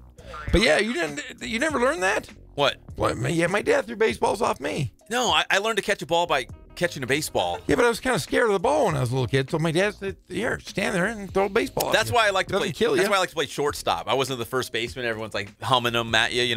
I was first baseman. I hated it. I was always fearful that I was going to just get drilled because sometimes guys, the shortstop, second baseman, they would just spin like, wow, that hurt my hand. Exactly how they sound when they whiz across the diamond. Yeah, it's no fun, man. Like some laser. And I was real long, and I would stretch out. Yeah, man, it was great. I didn't like when the pitchers would throw it. When they had somebody at first, and they try to throw steal over the face. Pick-off move. And I used to back in the day. I used to be first baseman to like the fastest pitchers in Colton. And that was pretty scary because I'd be like, don't throw it. He's going to throw Colton it. throws heat. They throw heat in Colton. I played catcher, too. Oh. And that was hard. Just imagine my lanky stuff. I wasn't a bad catcher. I could catch anything. I was a good backstop. Like the original Jorge Fabregas. George Fabregas. Yeah, but I would get down there. I'd have my cup. I can remember getting hit in the groin a couple times. Get hit underneath the cup. Oh, that's painful. But I was a pretty good catcher. First baseman, and I would either hit a home run or hit it far or strike out every time. And when I pitched, you were Giancarlo Stanton. No, I wasn't. Or Tim Hatch wasn't that rotten. But I would throw Jeff. Yeah, or Jeff Carlo. Jeff Carlo Gorham. No, I would throw BBs as hard as I could as a pitcher, and I would always hit 2 or 3 batters, 4, 5, 6 sometimes. I just didn't care. And if I hit you, I hit you. What was your go-to pitch? Fastball. The knuckleball. I threw it. Yeah, I can throw a knuckleball as an adult. But I'm telling you, I threw fastballs. I wasn't allowed to throw curveballs. My dad said it would ruin my arm. So I threw fastballs. I just go straight across, 3 fingers across, and fire it at you. And if I hit you, I hit you. I'm sorry. And I would smile at your ass as you'd walk over to first base. You're like, you don't know how to catch. Let me take you to the fence. I'll throw these baseballs at you. Drill guys. Learn how. So why did you pick basketball over baseball then? Because I was damn good in basketball. Okay. I was pretty good in baseball. I probably could have made, if I'd have taken baseball seriously, probably would have been pretty good. You could have been the next Randy Johnson. I could pitch. Yeah, I could throw some heat. That. I threw hard. I just didn't know I have really good control. Like it was always you had the backstop of the wood. Yeah. And I would miss like the catcher completely, and it would hit the wood, and it would go boom. It would be a real loud noise, and the ball. So I'd hit the wood. I'd hit the wood, and the wood it would come all the way back to me. I'm like, that's a wild pitch. That's a wild pitch. Let me pick up my own ground ball. Oh, it would come all the way back to you off the backstop? I would just fire it. Yeah. I had one guy hit 3 home runs in a game off me, though, in high school. Back to back to back. And the third time he laughed at me, and I wanted to throw the ball in the damn dugout. Who was it? Bubba. Was it Bubba Smith? Of course his name was Bubba. Bubba. He played for Rubidoux. And he was like, he played in the minor leagues for years. So he's pretty good. Oh, he was great. And he took me, it was at the Plex. He hit 3 out the Plex. He hit it in the street. That's a big park. Dude, he hit 3 in a row off me. And I was like, the second time, I'm like, Coach, can you take me out of the game? And everybody on my team was like, nope. We're laughing at you, little Gorham. And then the third time it was over. He hit me deep. And then Rubidoux was laughing. I was going to throw the ball into the dugout. I was really mad. I was just going to wind up and throw it in the dugout. because those jerks were laughing at me. Jerks. Yeah, he hit 3 home runs. 3 bombs. And that didn't even take me out. It could have been off someone else. 3. All right, I've said enough. I'm sorry. We're gonna have an intervention with you. Go to your story. Go to your stories. No, that was the story. It's just I thought we were getting this phone We want to call. do the ceremonial first pitch at a Quakes game. I want to throw it as hard as I can. I'm definitely getting across the plate. It might be a little wild, but I'm not going to leave it short. That's my thing. Don't good leave golly. it short. Who would leave it short? Everybody. Not me, You watch man. all those first pitches, Dude, everybody's don't leaving it throw short. it like a canary. You gotta throw it like a like a man. Like a grown man. Reach back and let it go. Fire it. Yeah, I'm going to throw it as hard as I can if we can do it. I'm not even going to do it from the stretch. Oh, look at you. Oh, how cool would that be? They might even give you a Quakes uniform. Get in there, Gorm. With my name on the back? Get in there, Gorm. Dude, that'd be whole sweet. uniform, stirrups, and everything. Oh yeah, I go. Now, when you played, did you go low? Did you go high stirrups, high pants? No, I didn't. You didn't? All the way to the ankle. Come on, Yeah. that's just stupid. That's stupid. No, I didn't go that low. That's just Kono? dumb. No, I went above the calf, above the calf Did you? stirrups. Yeah, Like Ozzie Smith. dang right I did. That's old school. In fact, I used to. You pull your pants down. First, you pull your shorts up or your pants up. Then you tuck your socks into your pants. You flip down the pants. You put the stirrups on. Oh, that's like real old school. Oh, That's yeah. like 1920s. Professional. You're like Ty Cobb. You're like Ty Cobb. You're like Honus Wagner over there. You know what? I'm gonna buzz the tower on you guys. I'm gonna bring in my mitt. We're gonna play some catch Thursday. Bring in your mitt. I will. If I can dig out my mitt, it's got a Norm Charlton autograph on it. Oh, I have my. You remember him from the Nasty Boys, Cincinnati Reds, the Nasty Boys? Yeah, but if you can't find it, I have like my son's little 5-year-old glove you can That's wear. messed up. You got That's small really hands. messed up. That's really messed up. Not as small as some of the guys we know in this area. Yeah, your son played Kono 101 in It was basketball. great. I looked over. I said, "Who's that kid playing my son?" Oh, it's just Kono.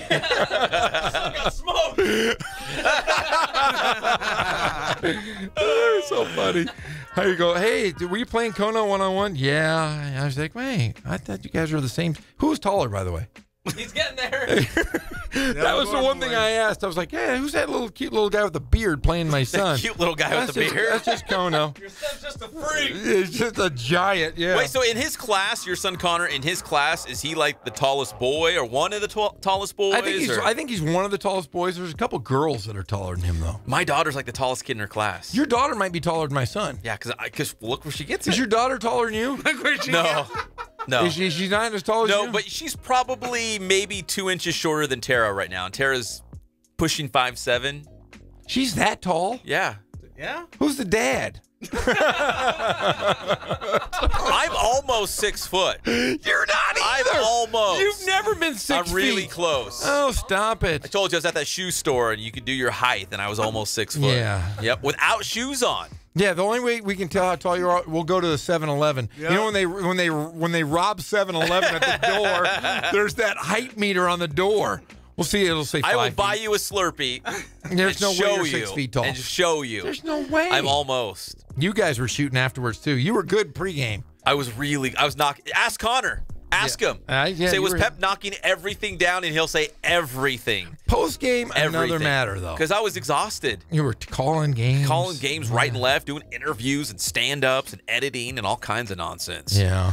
I would love. Let's just go to a gym and just shoot around one of these days. I want to shoot around. I want to see Jeff Gorham. I have to shoot set shots. That's fine. 'Cause I can't- I want to play you in a horse. Play him on horse. Dude, you won't get a letter on me. I'll get a letter on you. You won't because yeah. because I'll shoot one left-handed shot and you won't be able to shoot a left-handed. No, let me go first and I'll get a letter on you. There's no way. Yes. I've seen you Can we shoot. play? No. Can we play horse? Yeah, you want to play for money or what do you want to play for? A coffee or something like that. Yes, I'll play you in some horse. We got to videotape it and put it on the channel. Let's just find a gym. Let's go shoot around. Oh, and we'll I play got some keys horse. to gym. I got keys to gyms all over the place. All right, let's do it. In fact, I got one right here. It's Jim right there, Jim key. Yeah, there's my picture right there. But you got to give me a couple practice shots. No, I don't. Do you have? Why would I have to give you practice shots? Hold on. Do you have a basketball rim at home? Do you have a hoop? No. You don't? No, I don't. No? No, I think that's a lie. Stately Gorham Manor will not have a basketball court because I live like literally. If you walk out my back door, if you took a rock and you threw it as hard as you could, you would hit a park, and the park has a great court. So I already do that. Your house to the park, is it closer than Tawakoni to Goodies Marina? Is it about the same distance? Oh, probably closer. I can see I can hear kids playing Little League from my backyard. Yeah, come on over. I'll beat you at my house. I'll beat you anywhere you like. I mean, it doesn't matter. We'll play, and then we'll go to the one smoker. letter. You can't. After we play one game or two, I'll feel you out a little bit. I'll be You like, won't get a okay, I letter. think I could probably. No, maybe I'll just win. Maybe I'll just win the whole thing a horse. I seen you shoot. There's no way in heck you're I'm really good. You're not. Yeah, if I get a couple, if you give me some practice shots, give me like 20 minutes to shoot. And I around I don't even know if you could kick a soccer ball past me. Yeah, really hard. I don't think you could. Yeah. Because I'm still kind of cagey and wiry. And I've got great hands. I don't think man, you give me some gloves and something so I don't get like turf burn or anything, or rug burn, because they play on turf. Yeah. I'm not diving on turf. My boy Dennis Pope's trying to get me to come out and play on one of his teams. Why don't you play? I kind of want to. Dude, Pep, you need to do it. We'll put it on. you. We'll put it the show. We'll put your game on the on the YouTube channel. Pep, that would be the best. I'll call the game. We gotta take a break. When we come back, we're gonna wrap this thing up. Good. I want this show over with right now. We'll be back. It's the one and only Inland Sports Show, Fox Sports IE 1350 AM.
Riverside.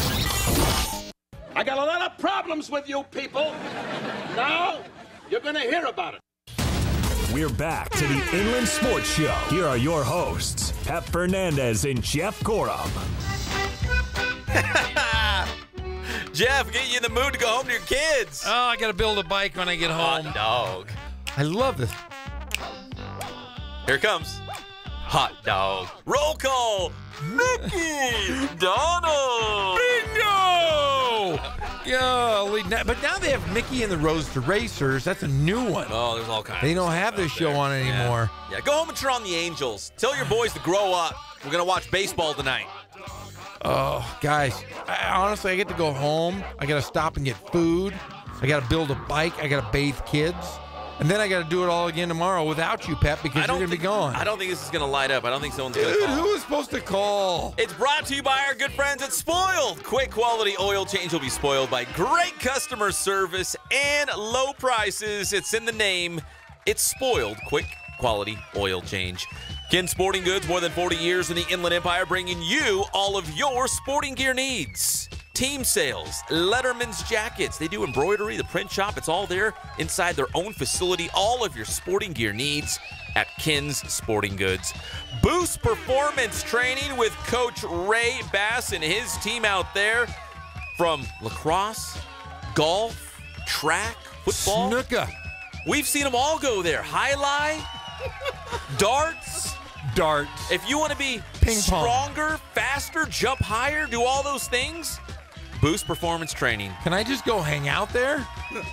Even if I don't want to work out, do you think through osmosis I can get in shape? You're like, if I watch them long enough at Boost, I might get. We can walk around and say, you're doing it wrong. You're doing it wrong. Do this. No. Hey, Catalano Motors in Corona off of Temescal Canyon Road. Go out there, get yourself a new car or truck. Or a hearse in Jeff's case. Off Temescal Canyon Road, no pressure, easy car shopping experience at Catalano Motors off Temescal Canyon Road in Corona. Tomorrow, the big UC Riverside press conference to introduce the new head basketball coach, David Patrick. No calls, Jeff. Yeah, that thing lights up right now. I'm going to laugh. Whatever. But tomorrow, hey, just be prepared. It's going to be fun. It's going to be crazy. Sounds like it's going to be fun. Oh, yeah. I'm going to be in here trying to work all this magic with the computers. And then I get to listen to Coach Patrick and Pep. It's going to be nonstop fun, 3 o'clock right here. It's the one and only Inland Sports Show on Fox Sports IE, 1350 AM. Adios.